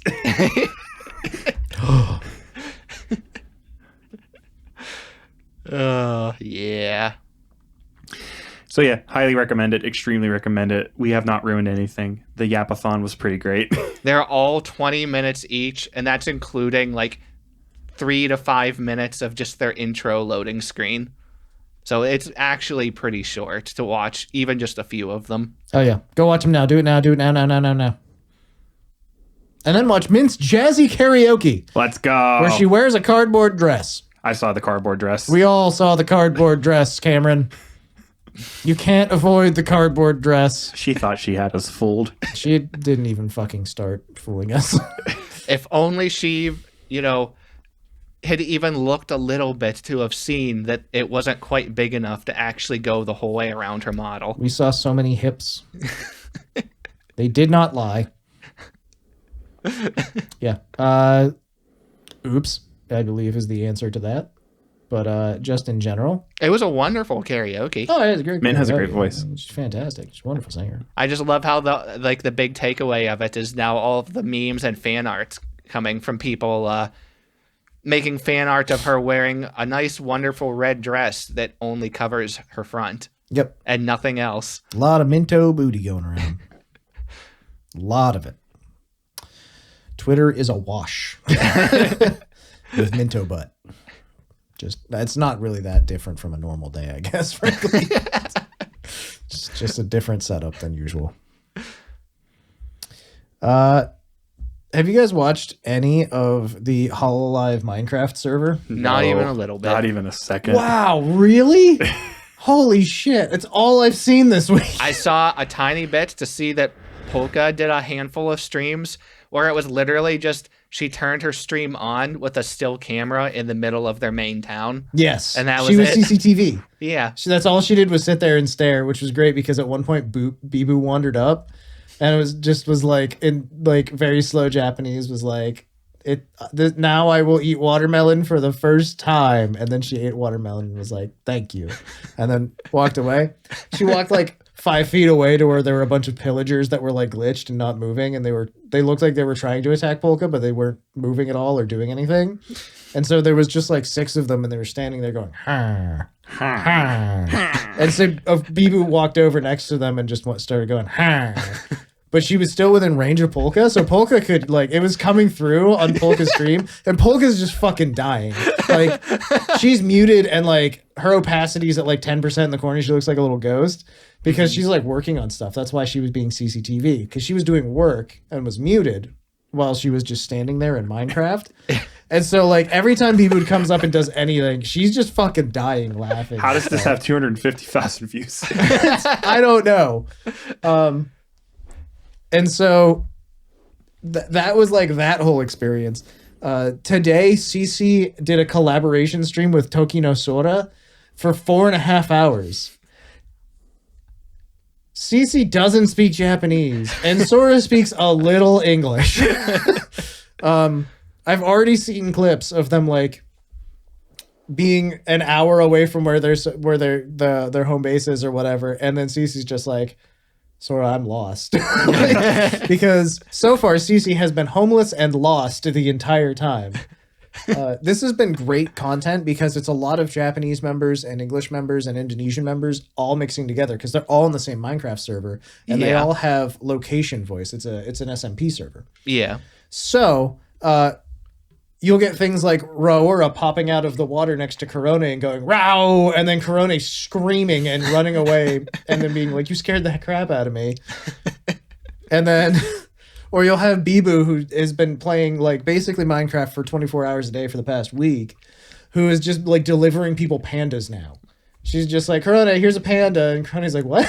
She's just like a panda in a boat. I did see a little bit of Bibu was playing with Kaela a lot of it. And at one part, Kiara wanders up to them and like wants some help with something. Like, "Oh yeah, come on, just come with us." And like we have a little base, right, underground base right here. And Kiara looks at Kaela and is like, "Kaela, you look kind of funny. What's going on?" And she takes her. She was wearing like full diamond armor. Yep. This was like the second day of the server. Yeah, because it's Kaela. And Kaela takes all of her diamond armor off, and she's using a gorilla model. She's a gorilla, yeah. And she's still doing that, by the way. And like, okay, let's go into the base. They go down, or she goes down to the base. It's like, why is the frame of your base made of TNT? Don't worry about it. Wanders down. It's just a gigantic, sprawling underground mine. It's like, I'm going to get lost. I'm going to go back up. Yeah. I also love that Bijou has been meeting a lot of the Japanese members of Hololive, which has been really fun because Bibu is living in Japan currently. She's learning to speak Japanese. She's got a few key phrases, and just recently she got another few very key phrases to use, like "please look at my butt," my perky butt is what it is, and you've stolen my first time. That's a good phrase that she learned today. Can we say that a few times? You'll never guess, but it's Marine taught her that one, I think. Yeah, that's Okayu taught Bibu how to say oh shoot, what did she teach her? I don't know. It's a bunch of basically like perverted phrases and things. And then my favorite was "ow." It was like the 6th person, like Fubuki taught her something that she shouldn't say and everything. And then "ow" at the end was just like, "Here's a phrase for you to learn." And the phrase is, "I was only joking," or something. And then everybody was just like, "Ow, you're ruining the fun." And I was like, I'm trying to protect her. Someone's got to be the aunt in this situation. Oh my God. It's a very funny clip. There's a compilation of basically just Bijou being taught phrases she shouldn't be saying. Cece has been wandering around just being like, every time she meets someone new, they're like, oh, Cece, where do you live? And Cece's like, oh, homeless days. Because she just didn't have a house. And then eventually Sora was like, you want to live at my house? And she was like, oh, yeah, that'd be great. Like, oh, man. Like, it's just been, there's been so many really, really good moments. I'm just loving the fact that, like, everybody's getting to meet each other. Like, people that have never interacted before. Because Bijou and Korone have never talked before. But Bijou walked up to a Korone and was just like, hi, Korone senpai. And Korone was like, hi, Bijou. And then it was raining at the time. So Bijou immediately is just like, you're a dog. And Korone's like, yep. And she's like, oh, dogs in the rain are stinky. And Korone is like, she laughs and she's like, Bijou, Korone is good smell. And of course, Bijou's like, kunka, kunka, kunka. Yes, good smell. Because that's a sound effect for sniffing. Right. It's the onomatopoeia. I don't know. There's just been 1,001 amazing interactions on the Minecraft server right now, and it's gotten. I'm currently in Pokemon Land. I've gotten back into playing Pokemon games very heavily in the last week, but I've been resisting the urge now to play Minecraft again because of this. I mean, I still want to play because of that Mine and Abyss mod. That looks so fun. That does look really cool as well. Some folks have just been very helpful on the Minecraft server. Vivi basically got into the game and then set about making a free farm that everyone can just get food at the start. So that's very nice. She also immediately called Sora a jerk. And everyone was like, no, you become the enemy. Like, just a bunch of really, really good and funny things have happened. Fantastic stuff. Ollie made a base, and I think it was Chihaya from Flowglow was like, I'm going to study how you did this because this is really good. And Ollie was just like, thank you. And then, like, as soon as Chihaya left, Ollie, like, freaked out and broke down. It was just like, she's so impressed with that. Like, there's just been a bunch of really, really good stuff. So yeah, that's been most of the Minecraft stuff that I've seen. Again, there's 1,001 things that have happened on that server already, and it's very cool. It's hours and hours and hours of content from all sorts of Hundreds people. of hours already, yes. I recommend just watching a shitload of clips, because that way you have subtitles. That's what I did. There you go. I've been watching a lot of that. And then apparently Nimi played Crusader Kings 3. Tell me about that real quick. All right. She boots it up. It's like, all right, we're going to make our character here. Spends an hour making her character. Mm-hmm. All right. Have you ever played Crusader Kings 3? No. Did you know what to expect going into this? Not even a little bit. Oh, boy. I have friends that have hundreds of hours in Crusader Kings 3. Hundreds and hundreds. So I didn't watch this, but I knew it was going to happen, and it was going to be insanity. All I'm going to say, preface before we even move on from this, I played Civilization before. This game, I didn't think it was possible. This game is even significantly more advanced than Civilization. So, yeah, it's so much more advanced.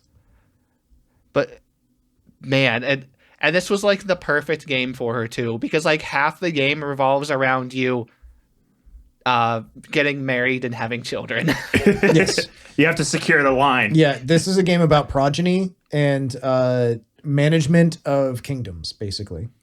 Yeah. Or at least, a lot of it is, at least, yeah. I watched her first 4.5-hour stream of this, and then the 3.5-ish hours of actual playing that she did, she had like a dozen kids by the end of it. Yeah. You have to secure the line. That's how it works. Yeah. It's also, all of the characters have different attributes, and they change as the characters age. Yeah. So, like, your character will get into their 60s, and they'll just develop dementia or something. Like, and then they'll start ruling, like, haphazardly and making weird choices. And I know she reached a point where she's like, all right, I have to choose my heir. All right, I read the tutorial. Choose an heir for in case you would happen to die or become incapable of ruling. Okay. You can become incapable of ruling, but not actually die. There's so much to this game. It was like, it's one of those games that you play it for like 2 seconds, something happens, and you pause the game to do it. Unpause the game, 3 more seconds go by, another event happens, you have to pause the game again. It's a nonstop barrage of all sorts of management, because you may have to manage literally every tiny little thing. Like everything. There's a subreddit called Shit Crusader Kings Say. Yeah. And it's just literally titles of things posted to the Crusader Kings subreddit. Have you ever seen these before? No. Okay. Do you have anything else that you want to wrap up real quick before I start saying this? I'll go into a whole bunch of other stuff. You could get into this. I just want to like this. These are the sort of scenarios that are presented to you in Crusader Kings. This one is titled "Greek butt sex is 50% of my economy."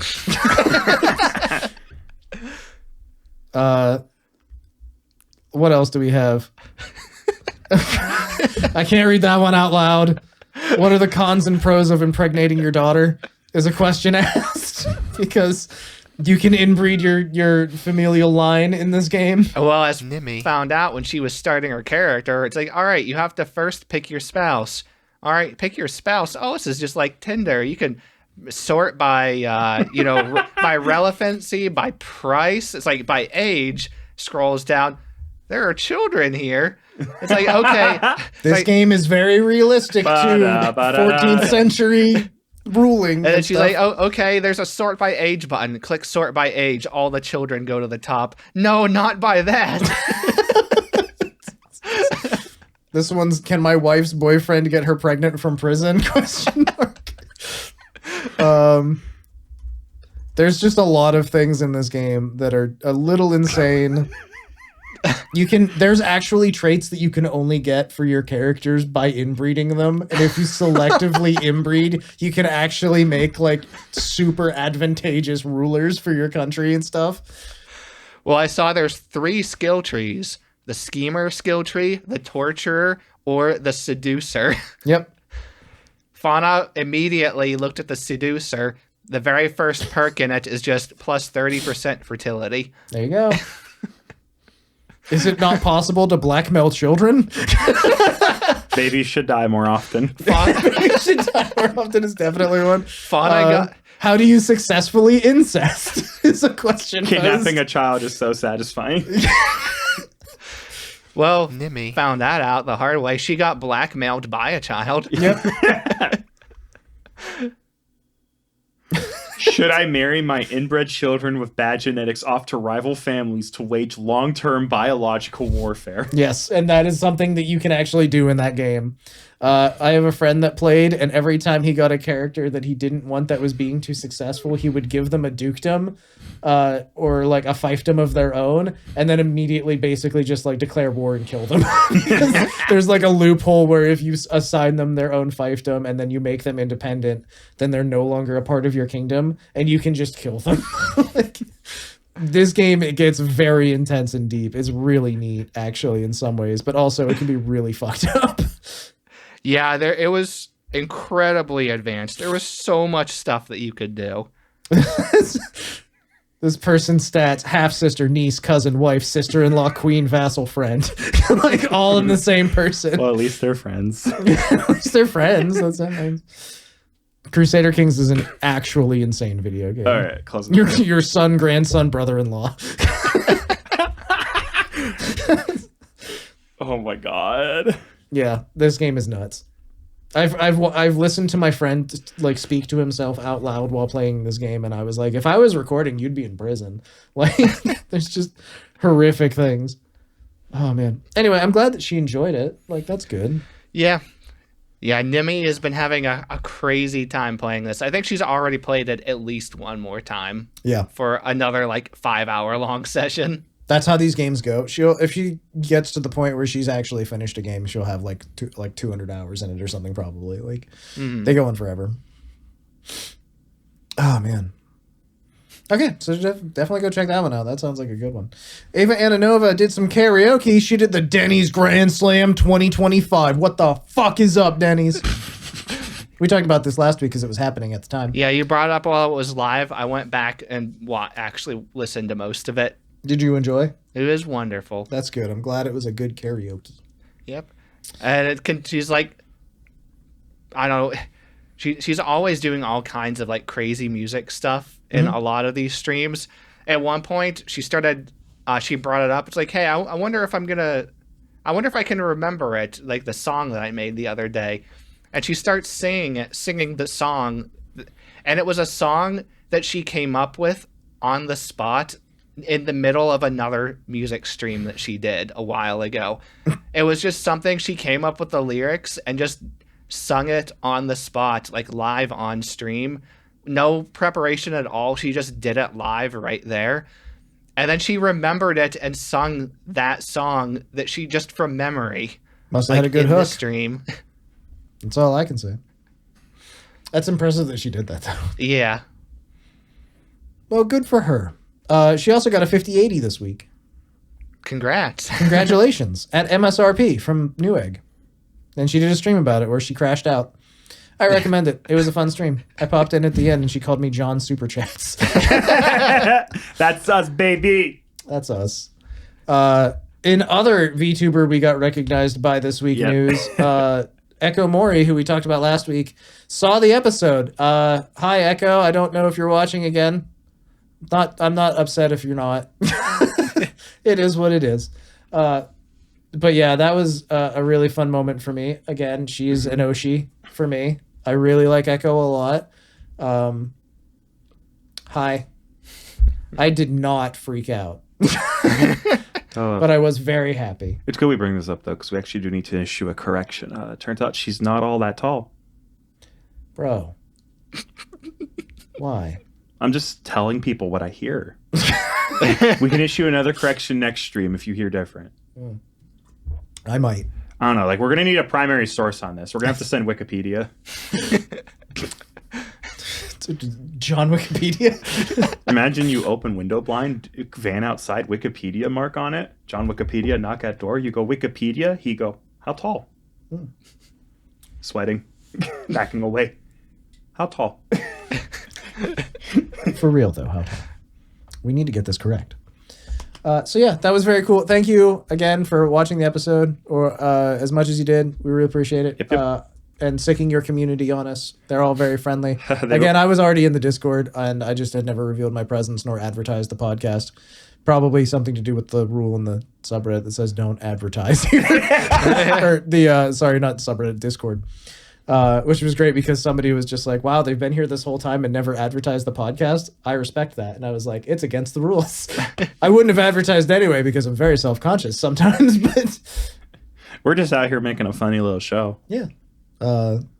Also, I mean, like, frankly, we just need to do better at advertising in general. But yeah, it's really funny to me that, like, it was like a let me rip off my mask. Hi, I've been here for like several months. It's good to see everyone again.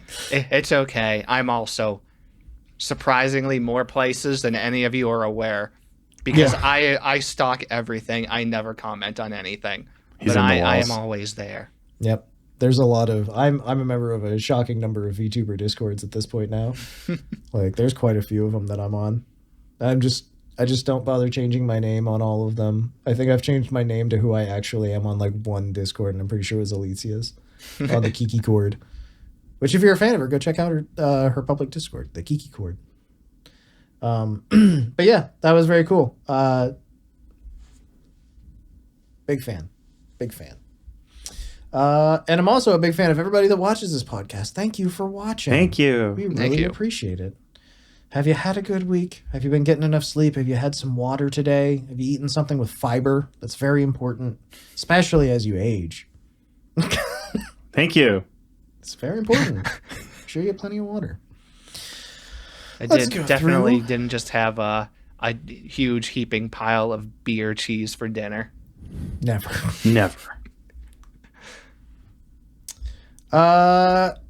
Din Wiesel says, it's hard to believe it's been a year since we gained Mint Maid and Dokibird. It is crazy.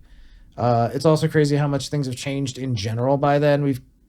Since then, we've had a lot of different folks leave companies or quit VTubing in general. And a lot of new faces have joined the scene, which is, there's good and bad in all of these things. Change is the only constant, right? Mm-hmm. So But it's kind of crazy to sit back and think for a second and realize how many things are different 1 year later. So, and hopefully everybody in general is in a better place. That's always the goal, right? Hey Alaska said, thank you for the regularly scheduled Alicja update. Of course. Always. Also said, yes, ODST has the most atmospheric Halo campaign, but Reach wins out for best campaign. And which I said, oh yeah, actually that's pretty fair. Pretty good take. ODST is my favorite campaign, but Reach is probably like the best one. Like that game is phenomenal. That ending, when everybody gets cupcakes, amazing. SDE said, Ina also recently did a cover art for Suisei. And then also mentioned all the Minecraft clips. Yeah, there's so many Minecraft clips. Oh my goodness. And Ina's art is always amazing. Her Suisei art is fantastic. Ina's always doing like professional art for all kinds of things. Yeah, it's really cool. Zagaro said that Henya did not watch Made in Abyss, and that is correct. Cam here double checked that. Yep. I wonder if they would actually just do like a watch along of that someday. God, I hope not. I have one more in me, boss. Trevor said the crash out in the middle about YouTube and Twitch is beyond relatable. Yeah, I feel bad when I go off like that, but at the same time, like, that's how I honestly feel. Sometimes I just have to let it out. I can't be like calm and collected at all times. I try to be very level-headed about most things, but eventually things pile up. You know, that's just kind of how it goes. Borg Kuro said Gigi's definitely becoming the Joker to Callie's Batman, especially after Minecraft this week. Very true. I have heard that Gigi has been driving her absolutely insane recently. It's just been constant poking about League of Legends. Darth DB Zilla called out Cam on being a duck's last breath. Well, that hurt my feelings. And then Ranson asked, when are you going to do your own version of Subaru's legendary Donald Duck ASMR stream? I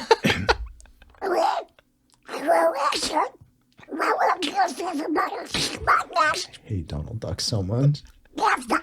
I don't hate Donald Duck, I guess, but please stop.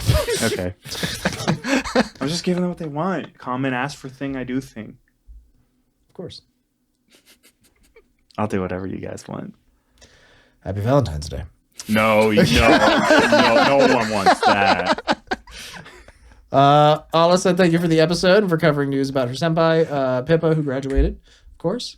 Sorry for traumatizing one of you with ASMR. No, it was not traumatizing. It was me who was saying that commentary. It was weird to click on that and just be immersed in what's occurring.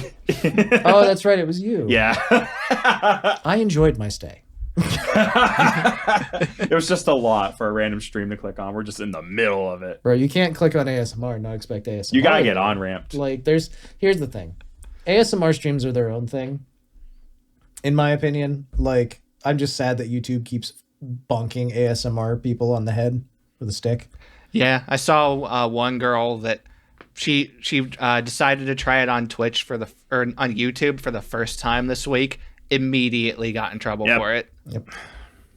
How dare you even try? I like that folks are cottoning on to the fact that I don't like it, but folks are cottoning on to the fact that if you're going to do ASMR, it's safer to do it on Twitch and then just leave and then maybe I know that Echo has a separate VODs channel for her Twitch streams so that it doesn't matter if they get bonked, they're on a different channel. Yeah. And folks have been doing that. So she streams it live on Twitch and then uploads the ASMR archive basically to a different channel. So, and that's a really smart way to do it, basically. I was wondering this the other day, and I don't know if this is legal, but going good. I was wondering if there would be a way to. Okay, so I know that on Twitch, if you're co-streaming on Twitch and YouTube, or dual streaming, whatever you want to call it, that if you redirect people from Twitch to YouTube, that is a fracture of the terms of service. You're not allowed to do that. Okay. But I don't know if that's the same thing with YouTube. So I don't know if you could multi-stream to YouTube and Twitch and then just have everything muted on YouTube, and then have a little thing in the corner that says, for audio of this ASMR, please go to Twitch right now. Synchronization would be near impossible. What do you mean? Twitch has a different ad platform and a different delay rate, I believe. Oh, yeah, but I mean, So like, if you're just streaming, then that's not something you're probably worrying about too much. Yeah, maybe I was envisioning the wrong thing where it's like, I'm streaming muted on YouTube, but the audio's over here on Twitch. No, it would just be like, I'm streaming on Twitch, go watch it there.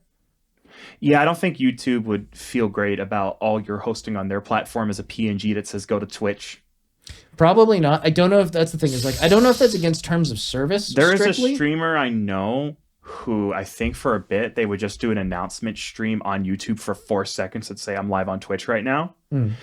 But the thing is, I don't know, it depends. If you make Twitch your main platform, Twitch does eventually make you sign an exclusivity contract. If you want to get ad revenue, you have to stop streaming on YouTube and make it their thing only. That's not a thing anymore. Oh, really? You can multi-stream. It's completely, as long as you don't redirect people from Twitch to YouTube, Twitch will not get upset. And also, any VODs have to wait 24 hours before upload on another platform. Fair. I've been an affiliate on Twitch before. I've studied these rules very carefully. All the same, I don't think. But again, I don't know. I tried to find out. I tried to look it up, and I don't know that YouTube has any rules specifically like barring you from redirecting people to Twitch from your YouTube live stream. Yeah, but YouTube's always been vague about their rules. They'll decide something out of nowhere because of botcom. And that's the thing is, I don't want to say that it's definitely not a solution either way. It's not something you should have to do. But I don't even know if it's a viable option. But I'm very curious about it. Anyway, Cash said, if I'm allowed on the podcast, I will go from physically abusing Nick to instead active mental and financial damages for the sake of bits. All on Nick? Probably. I see no issue with this. I see this as an absolute win. I understood that reference. I don't know if I'm allowed to read the next part, Cash, but Cash does say that he loves us, so that's good. Aww. And drink your fucking water. We have been. You think there's water in this? Shut up. Yes. Let's leave that joke out. The thing that he said was about Hispanics write most of the notes. There, it is what it is. No, they write all of the notes. Gaming Dreamer asked what will become of Pippa Pepplesworth, and I said she graduated. I don't know. We don't know. Yep. But I'm sure she'll do wonderful things. JJ the Weep said, love listening to this while working. And I said, thank you. We hope you enjoy. Hope your work day's doing okay. Gaming Dreamer also recommended Mokaroki, another indie VTuber for us to look at. We need to start looking into them. Again, I've failed this week, but it's been a little bit rough, I'll be honest. My job has been awful recently. And Echo Moria said, thank you so much for featuring me on the pod. I'm so flattered. And I said, of course. Oh, he's echolocating. Thank you for being awesome. Looking forward to more. They found each other. I've watched bits and pieces of 2 Echo streams in the past week. But I have no details for you. One, she was just planning stuff for the future, which was fun. And another one was a little bit of karaoke, which was beautiful, as always. Beautiful. Wonderful karaoke. You got comments? Leave them down below. We're on YouTube. Yay. You want updates? Check on Twitter or Blue Sky. We got both. Yay. You want to chat? We got a Discord. Yay. Link down below. You want audio versions? Apple Podcasts, Spotify, YouTube Podcasts. Go check them out there. I think we're also on Podbean. We're out there. We are. Please review us so the algorithm likes us. Don't forget to do a thumbs up, hit the notification bell, subscribe, give us your firstborn child, social security number, and share us around if you like what we're doing. Always appreciate it. Now, this has been an episode of Super Chats Podcast, and we always end with the birthdays, which I have definitely compiled down below. Mm-hmm. But Cameron needs to talk about one thing before we get there. Isn't that right, Cameron? Yes, indeed. It's time for us now to jump right into one of numerous Cameron discussions, and Cameron will immediately jump in now. So, inarguably, probably one of the best developed games for running forever is going to be Roller Coaster Tycoon. It's kind of become common. Carlos is laughing. This is common programmer trivia now. Roller Coaster Tycoon famously was written in machine language, like full on just the most baseline code.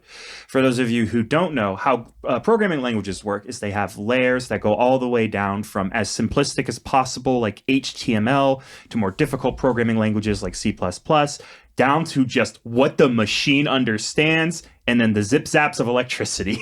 I had to learn machine code very briefly in college, and it was pain. Machine code is there as like the baseline, the borderline, and we have obfuscated and made it easier and easier for the person to the point that fucking HTML basically writes itself. You can basically write in a sentence and go, hi, HTML, and HTML goes, hi. If you write hi in machine code, people die.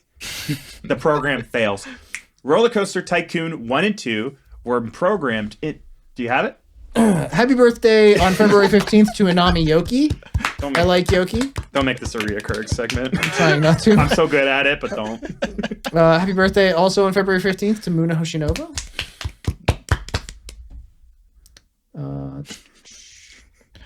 Happy birthday. There are no birthdays on February 16th that I'm aware of that are names that we were familiar with. Happy birthday on February 17th, though, to Aki Rosenthal. What's that? She has a catchphrase. What is that? Hi, I'm Aki Rosenthal. You're watching Disney Channel. It's like the Alola from the Pokemon movie. You know what I mean? Happy birthday on February 18th to Poco Raccoon. She's an idol.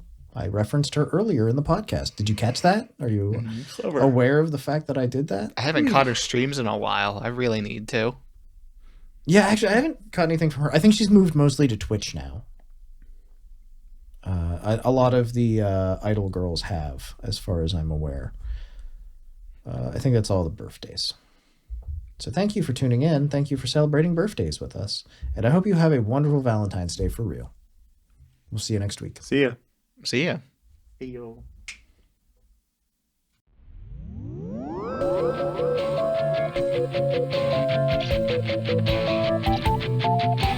Thank you.